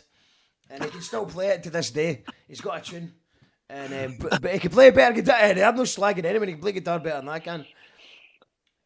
I hope guitar you don't playing- mind. Like the how outfit James in change. Chicago's put his Rangers top on, just as well Saul's away. Is that Rangers? I thought that was. He would have get bottled off state. Is a Rangers I top? thought on it? that was a Sunderland top. Oh, I see the No, badge. Rangers. Oh, for fuck's sake! Yeah. Sorry, you I get- had to do it. I'd like to apologise. I'd like to apologise for the Rangers stop for anyone out watching. Trigger warning: there's a Rangers top on the screen. I'm gonna butcher the pronunciation, but when I was in Edinburgh, did I say it right? Edinburgh. Edinburgh. Edinburgh. Say it as if you're angry. I was in Edinburgh. It's just like the start of a bad story. I'm only joking. Shouts to the East Coast. We love you, really. I was wearing this shirt on a street corner, and all of a sudden, some guy across the way just like, and I'm like, what's this guy doing this for? And somebody's like, mate, look at the shirt you're wearing. I was like, oh, okay, I get it. Almost got my American ass kicked, but it was fun. Did nobody explain to you that wearing football tops in Scotland does sometimes have consequences? Soapy did. Yeah, and you just ignored that. Ignore Oh Soapy no, we advice. had a great time at the that Old Firm match. It was an excellent day of drinking. He got me safely through the good parts and the rough parts of Glasgow, so we had a good time. Well, you said Glasgow, right? You didn't say Glasgow. No, Normally they Glasgow. say Glasgow. We're live in Glasgow. So no. One of the And things. Soapy, if you- where did you you're in take me for Glasgow. that gig to see that Beatles cover band at a Well, church? that was St Luke's, James. You went to St Luke's to see Clark's band. Excellent. The Beatles, yeah. You got me drunk enough that I thought I was actually seeing the Beatles. That's not like. Well, I've got to Gotta get go- back to work, but I want to return the hospitality to you someday when you come to Chicago. So, Okay, Okay. we'll see you in Chicago, Cheers. mate. everybody. Bye. Bye, Bye. James. And so we've got Angie in Italy, Yeah. and everyone else is from Dumbarton, isn't they? International. Cardross, actually. Shouts to Cadros. Anyway, I'm going to go through the comments. So many great comments, and I didn't get a chance to read them all. But shouts to Stacey. Good thinking on the copyright dodge. Yeah, because the thing is that it's. I think that I'm the a problem Tim we're gonna- Foster. A Tim Poster. The problem is that if we play a James song, they might have just chucked us off YouTube and ruined it all. We did have some sound issues at the start with the birds cheeping in the background, but I think about 20 minutes in, we had a really good interview going on. In my opinion, do you agree that it just felt like we had a good interview, and then it got then we turned into chaos. But this is a global gathering of James fans now. So that's what it's all about. We're celebrating James. If you just join us, we're celebrating James getting their first #1 album. And when did the band form? 1985? Something like that? No. 80. I'll probably get the year wrong because I always fuck it up. But I think it was about 82. I'll concur with that. Yeah. I love the fact that you fucking corrected me. I always get the year wrong, but it's 82, and I said 85. I thought I was like, as if I was like 10 years out. I was close, man. Well, I first heard of James in 85 when I was about 1. Right, okay, so what else got? L.P Yummy says, I've been tuned in for the start, great chat, and Saul's a genuinely straight up gent. With a #1, that'll be an emoji. Sometimes that happens on YouTube. Joe, Paul and Tim harmonising tunes together. Well, that'd be a dream for you, wouldn't it, Paul? Oh, absolutely, man. I know, but you can't ask. It's stalker territory. If you ask, it's a tribute act. He's got to ask you. He's got a court order out on me already. I know. It's like well, the thing is, like, it was my idea to say, well, maybe we could get rid of copyright by bringing like someone to sing some James, and then asked Soapy, and Soapy said, "Aye, it's a bit weird, but I think it'll be fine." And it was fine. I think Saul was fine with it. I think it was. Well, I think he was talking about getting you guys a support slot, so to do the greatest even hits, he so. said Born of Frustration and James in the same, the Yeah. same bill. That was me made up. I'm like, yeah. Well, that's that. I mean, that would. I mean, aye. Maybe you could do the acoustic set. We do all the hits. Well, they've got so many songs. It's not like a cover band. This is 85 to 2024. 82. 40 years. We're talking about 40 years roughly. Can we just call it 40 years? We're talking about 40 years roughly. 40 years plus. Hold on, let me put my lights on. These are all the fucking different modes. Hold on, modes. Let's get a good mode. 40 years! It's been 40 years. But yeah, it's been 40 years. And still being relevant, still getting a #1 without a machine behind you. That came from fans. That didn't come from the machine. No machine is backing a band that's 40 years in. How many albums? Okay, let's pop quiz. How many albums has James had without Googling it? 18. 18. Fucking hell, everybody knows. These are the real fans. I take it that the comments coming in, Mark, to say 18. Comments are coming in saying it's actually 19 and he's a rang. Right. No, I'm only joking. Nobody said that. But then you've got. But are you including? You're not including the compilation album that was the #1. We don't count that. We counted it yesterday because James has had the #1 album yesterday. Because it counts when you don't have an actual #1.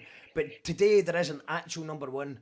So we're very proud that James have done it, and against all odds, against Beyonce, against Taylor Swift, against Mark Knopfler, and Ray. We play Sit Down as a cover in our summer barbecue street band. What I like about James songs is that they rarely have more than 3 chords, easy for a covers band. Oh, is that a diss? Is that a diss to Paul? Sounds like this.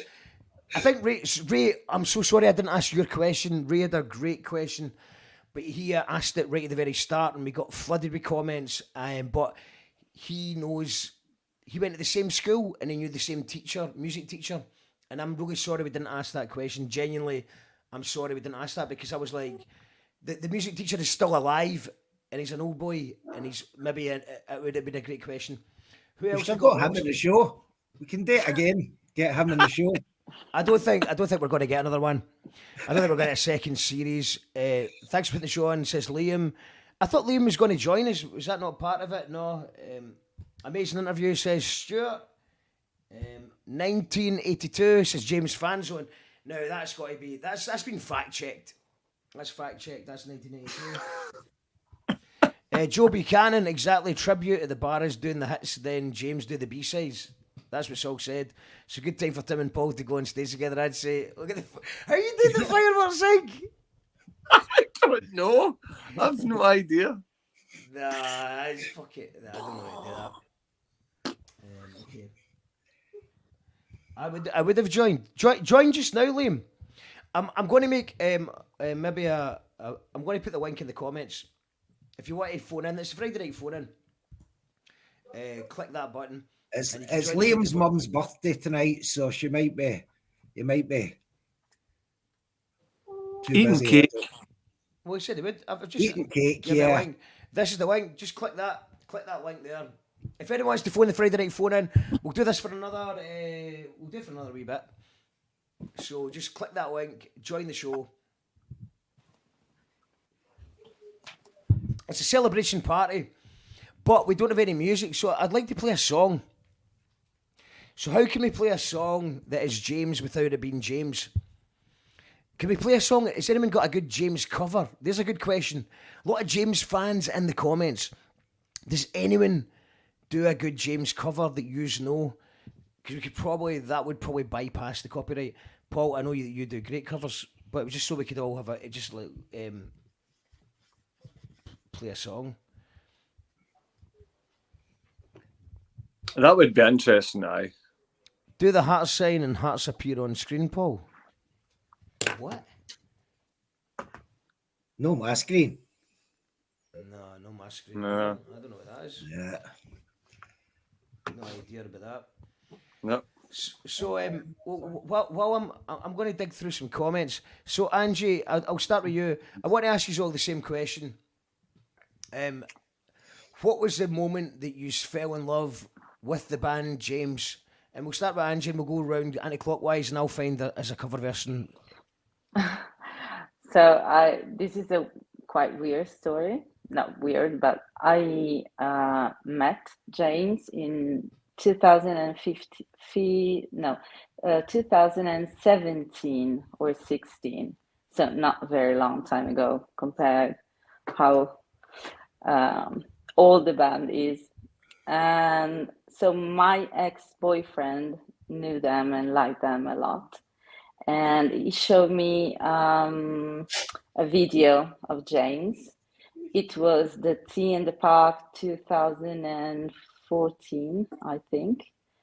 And I saw the video of Sit Down, and I saw all the people buzzing and jumping and singing along.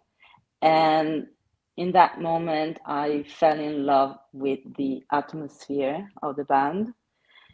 And a few days later, I started to listen to James songs, and I ended up listening to Getting Away with It.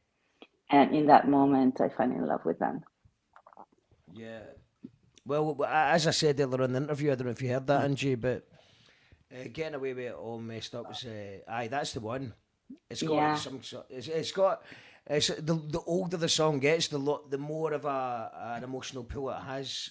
Which I wouldn't say is completely rare, but there's something about that song that is rare. It's I'm not going to go into personal reasons why, but just it feels. I feel it like sometimes there's a couple of songs like One More Time by Daft Punk's another one. And I'm not going to go into the personal reasons, but for some reason that can fill me with just emotion. Yeah. And depending on the day, that could be joy, pain, happiness. I hope I explained that to me earlier on, right? The way I went to say it.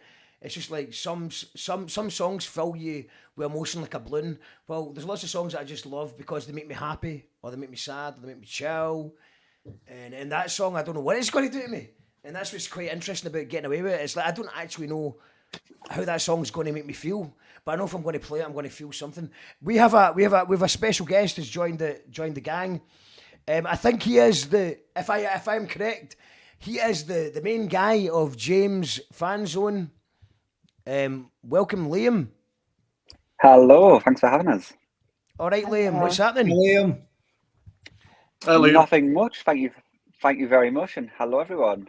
Hello, Sophie. Hello. Thank you for getting us involved. So You're Sophie very does welcome. help me along on the group. Yeah, If absolutely. it wasn't for his fans, if it wasn't for Fan Zone Scotland, Fan Zone wouldn't have came along. So we were all to him. Well, I mean, it was just a very short. It was a very last minute thing that happened. I've had a very busy week, and I've been trying to juggle about 50,000 things. But when I seen that it was James' album week, and I think me and Soap have spoke before about it because he knows Saul.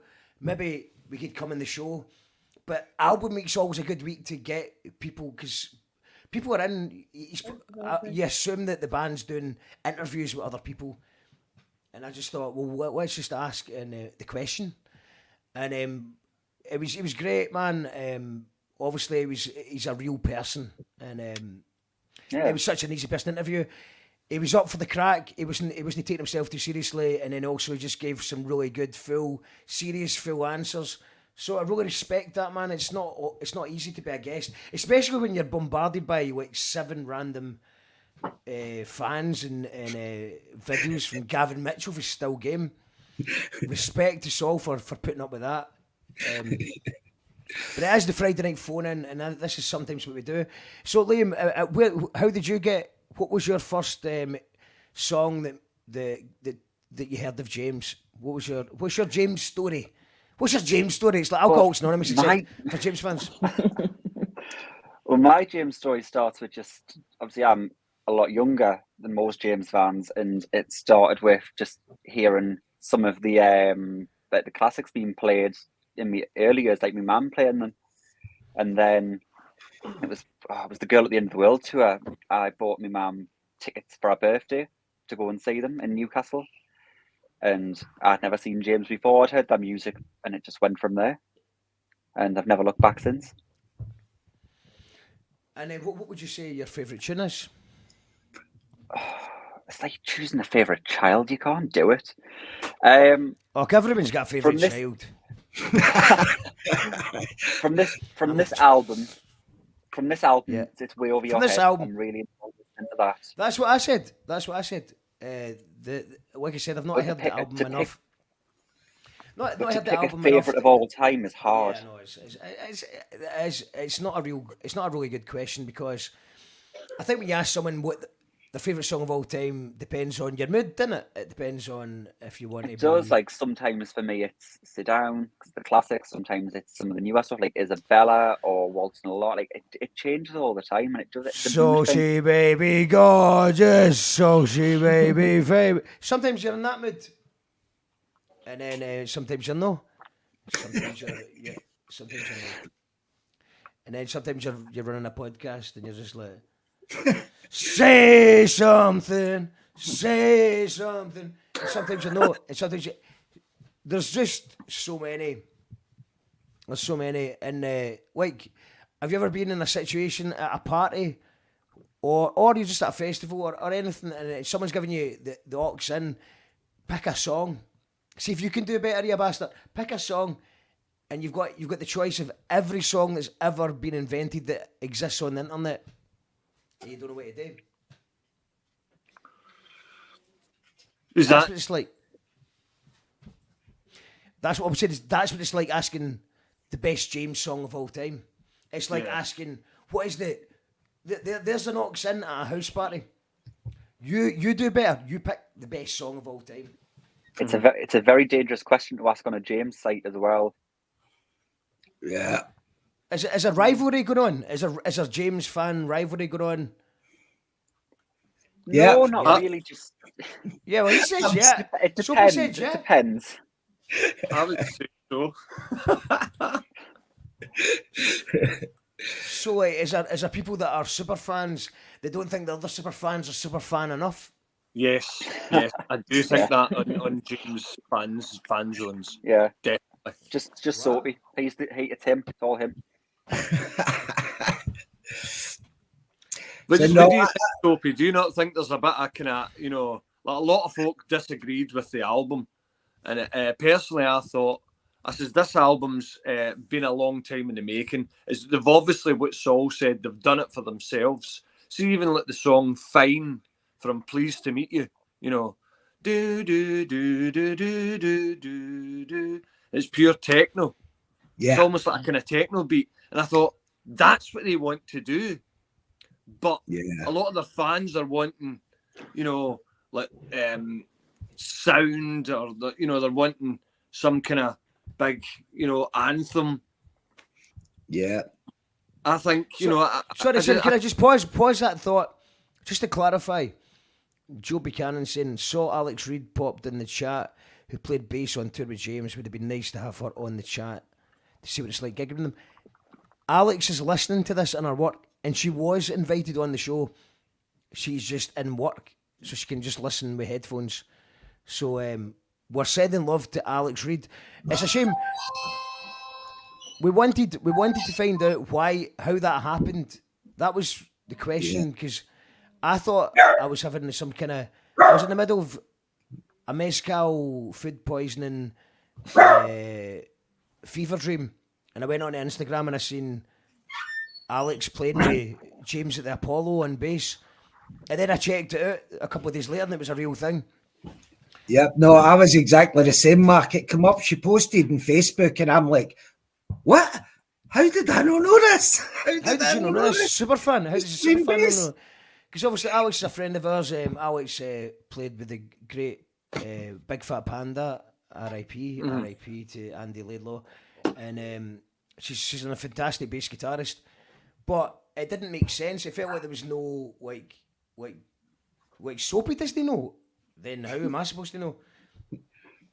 But apparently it was Saul that did it. So she did say, when I announced the thing this morning that we were going to be doing this, she said, tell Saul I said hi. It was him that I made the Apollo gig happen. And I was like, that was the Apollo? I didn't even know. I just seen a really good, cool stage. So the Apollo makes it even more amazing. So Alex, if you're still listening and what, could you maybe give us a clue as to how that came about? That'd be interesting to hear. I love beautiful beaches. We've got and yeah, all the FUD chat is based on Mexican food, because you can get FUD cheese, FUD ham, FUD butter over in Mexico. Does Angie comprehend we are speaking actual English? No. She's way a bit confused. And then the best bit is Liam came on straight away. I knew he was from Newcastle, but he put on a TV presenter voice for the split second. It was like, that is Newcastle, and then it's definitely Newcastle. And shout outs to Newcastle. We love Newcastle. Have you ever been to Lindisfarne Festival? I haven't, but it's one I do want to do. Do it. James, just do if it. James do it. Get James in it. Well, I mean, it's not really up to me, but I'd book them. We need to sort it out. Well, I mean, I know. Well, actually, I did know the guy who used to run it, but it's a new owner, so I don't know. But it is a great festival, because what you've got now is, it took a couple of years to kind of gel, but you've got all the Scottish people and all the Geordies mixing really peacefully. Yeah, just kind of in the middle, isn't it? And there's and over 18s as well, so it means that people take their kids to you know, like things like Mugstock or Eden or Kelburn, and then they get babysitters for Lindisfarne, which is great, because it means you can walk a bit. I mean, it's great to have the family involved and everyone has a good time, and it's great that young people get introduced to new music, and that's how we get more brilliant musicians. I mean, I would love the idea of being going to festivals my whole life, but I mean, my first gig was going to Supergrass at the Barras when I was 14 on Meriden. But imagine just like growing up, like going to festivals all the time. But also, I think there is a place for going to Lindisfarne and just like not having to worry about standing on a child's hand when you're falling about. So I think there's a place for both festivals. Do them both. And speaking of festivals, I want to give a shout out to Mugstock, who just announced Henge. The Mugstock lineup's looking good. Let's give a shout out to Mugstock. I'll get the flyer up actually. Can I just say, Mark, I put Alan Govan, who runs Mugstock, in touch with Saul about a month ago. And I think he's still traumatised after the chat. He's messaged me, he's like, I was on the phone for about an hour. It's not going to happen and they're not going to play Mugstock this year. But wow, what a guy. So who was traumatised, Saul or I think Alan Govan. Why would they be traumatised? I think they get involved in some heavy chat, but anyway. I don't think it'd be traumatised with that. It was, but you're kind of ruining the illusion of who the Saturday headliner is for Mugstock. Oh God. Well, it's not going to be James. Well, how do you know that? I don't know. Might be. Could be. Could you don't be. know. Possibly. Like lots of strange things happen in the world. You never know. You know, indeed. And I'll tell you as well, Mark. See that interview? I think edited down into a podcast that'll probably be absolutely phenomenal to listen to, and I'd like to listen back again. That's how good that interview was. We're going to have a crowdfunder for some cunt that can edit that well. So if James have got enough super fans, we can crowdfund some cunt to edit that. It's going to take them a long time to edit that into, because I think there was some beautiful moments. Liam's pretty good at that stuff, isn't you? I knew you were going to volunteer me for something. Well, I don't know. All I know is that I've got editors, and they'll be like, so what do you want me to do? Just take out the first 20 minutes and put in, no, we want it all. We want it all. Just take out the bad bits. Just the whole shebang. We want the bits with Soapy, yeah.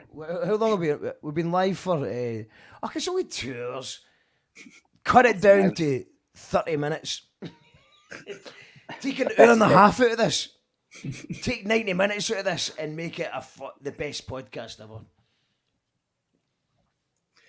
Anyways, I'm going to have to jump off, guys, because I'm fucking Hank Marvin and starving as well, and my dinner is here. So, Mark, thank you. That's been absolutely phenomenal. A great wee night, and just thanks to all the James fans that's joined in. I love every one of yous, and I'm just so pleased that they've got the #1 album tonight. It's been quite a week sharing stuff and posting stuff. It's a win for you. It's a win for you as a fan. You were commenting on all sorts of random stuff, saying check out the James album. Yeah. No, I think you were. I have reason to believe you were using the copy and paste selections. I think I may well have been doing, yeah. Yeah, you may have copied and pasted things. Cause I was like, what are you talking about? That's nothing to do with that. I was trying to slag Damon Albarn in a Gyro Babies post, and all of a sudden it's, I think you'll really enjoy the new James album. And I'm like, what's that going to do with it? Otherwise, it might be copy and pasting. I think Soapy might be copy and pasting. But that's what beautiful fandom does. It makes you copy and paste, and James would not be #1 without the copy and pasting of all the fans. So much respect, man. Cool. All right, guys. I'll catch you later. You're free to go, mate. You're free Have a to good go. night. Thank you. Good to see you. Bye, John. Bye. That's Bye. Soapy. Soapy's away.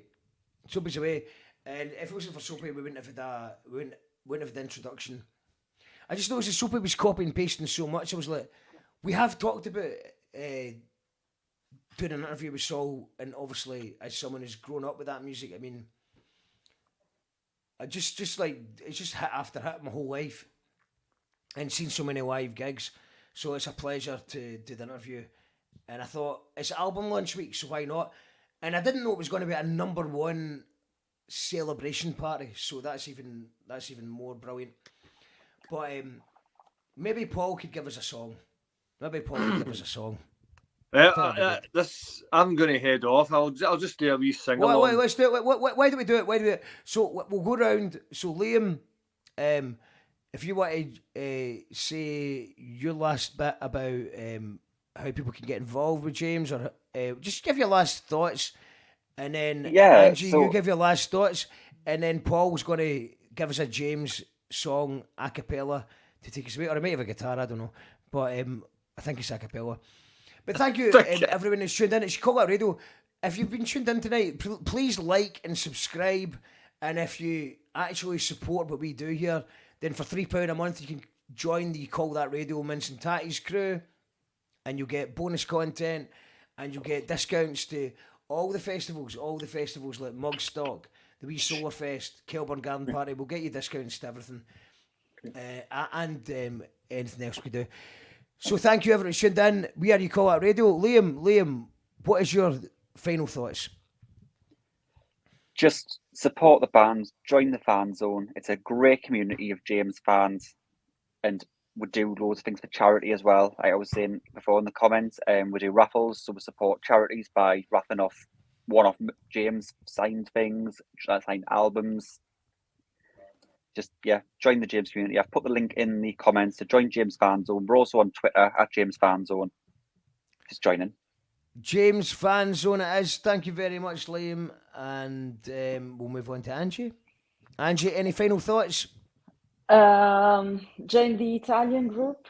We need you to make it grow and take James in Italy. I'll put the link in the comments too.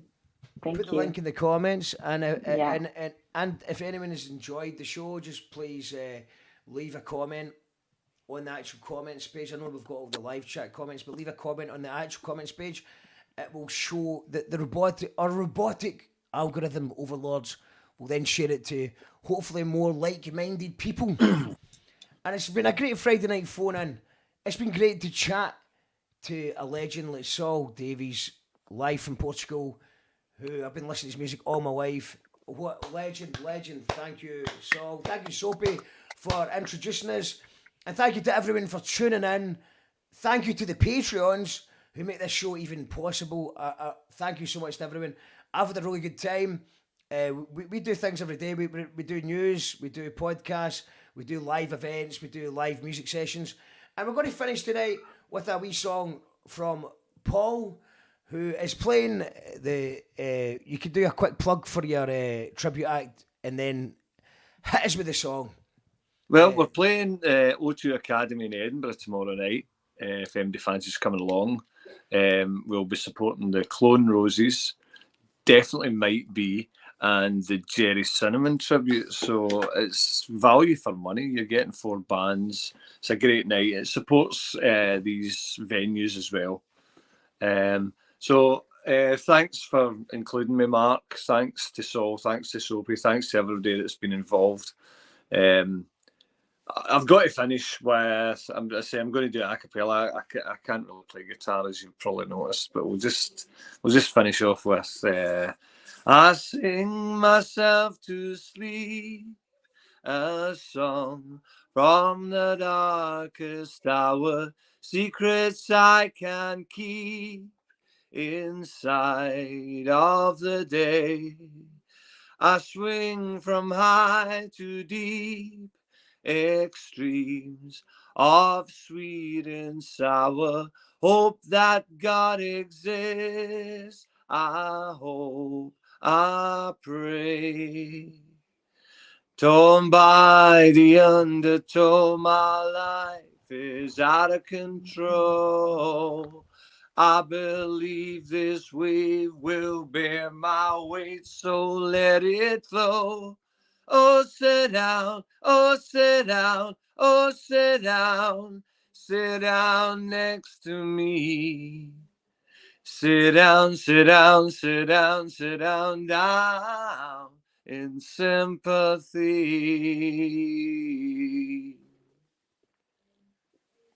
I could go on all night, but thank you very much, folks. You could go on all night. We'd love you to go on all night, but we need to. James is back. Is James back? I don't know. Thank you to everybody. Thank you, Paul. What a great way to end it. This is You Call That Radio. Go if you've not heard the new Yummy album. Go and support James' album. Like, subscribe to the YouTube channel. if you can afford £3 a month, then join our Patreon. And we can't play any James music to finish it because of copyright issues. So we'll just finish with one of our Get a Gyro Babies on. We'll just get a Gyro Babies on. Yeah. I'm not an arsehole. No, that's not the right. What's our most James song? Late night sketches. Too many scapegoats, too many chances. I hope that I wake up and I finally. Okay, I'll take your word for it. I wouldn't agree, but we'll go for that. So this is because due to copyright issues, we need to finish my song. We always finish my song, so we finish with one of my tunes. That Paul has kindly said. It's a very old song. It's not a song we play very often, but it's got potential Jamesy vibes. Thank you to everyone for tuning in tonight. I should call that radio. We're here all the time. Go and watch our other videos on YouTube. Add us on Facebook. Add us on everything.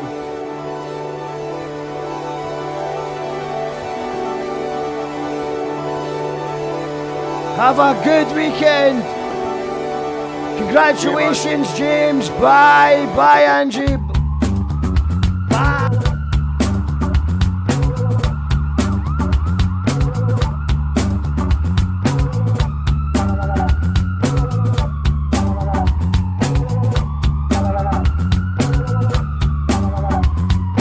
Easily led like fear you dread, the panic attack when your eyes go red. The spanner in the works, if it works, you must be gullible to think it won't break.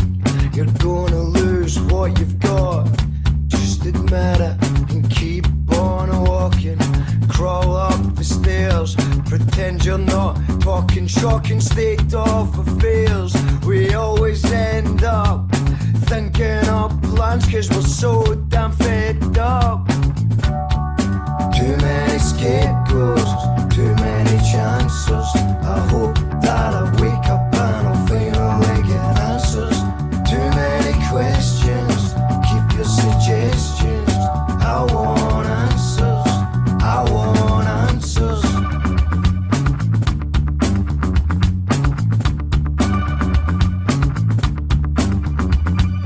Blood on your hands of greed, skates on your feet. Still smell of roses if you delegate the seat. Don't listen to me, your friends, or the news. For every wise word you'll hear 100,000 fools. There's a smile on my face, in my heart there's resentment. Urban jungle of cement, it's a peasant's contentment. Let's never speak again, but I'll call you tomorrow. Say sorry with a threat, yes, beg, steal, borrow. Too many scapegoats, too many chances. I hope that I wake up and I'll finally get answers. Too many questions, keep your suggestions.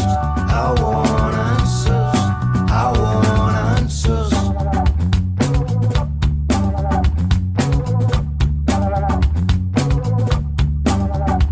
It's a two-horse race and we're running from the chase, with guilt and remorse, and it's written on your face. Stamp mug on your forehead.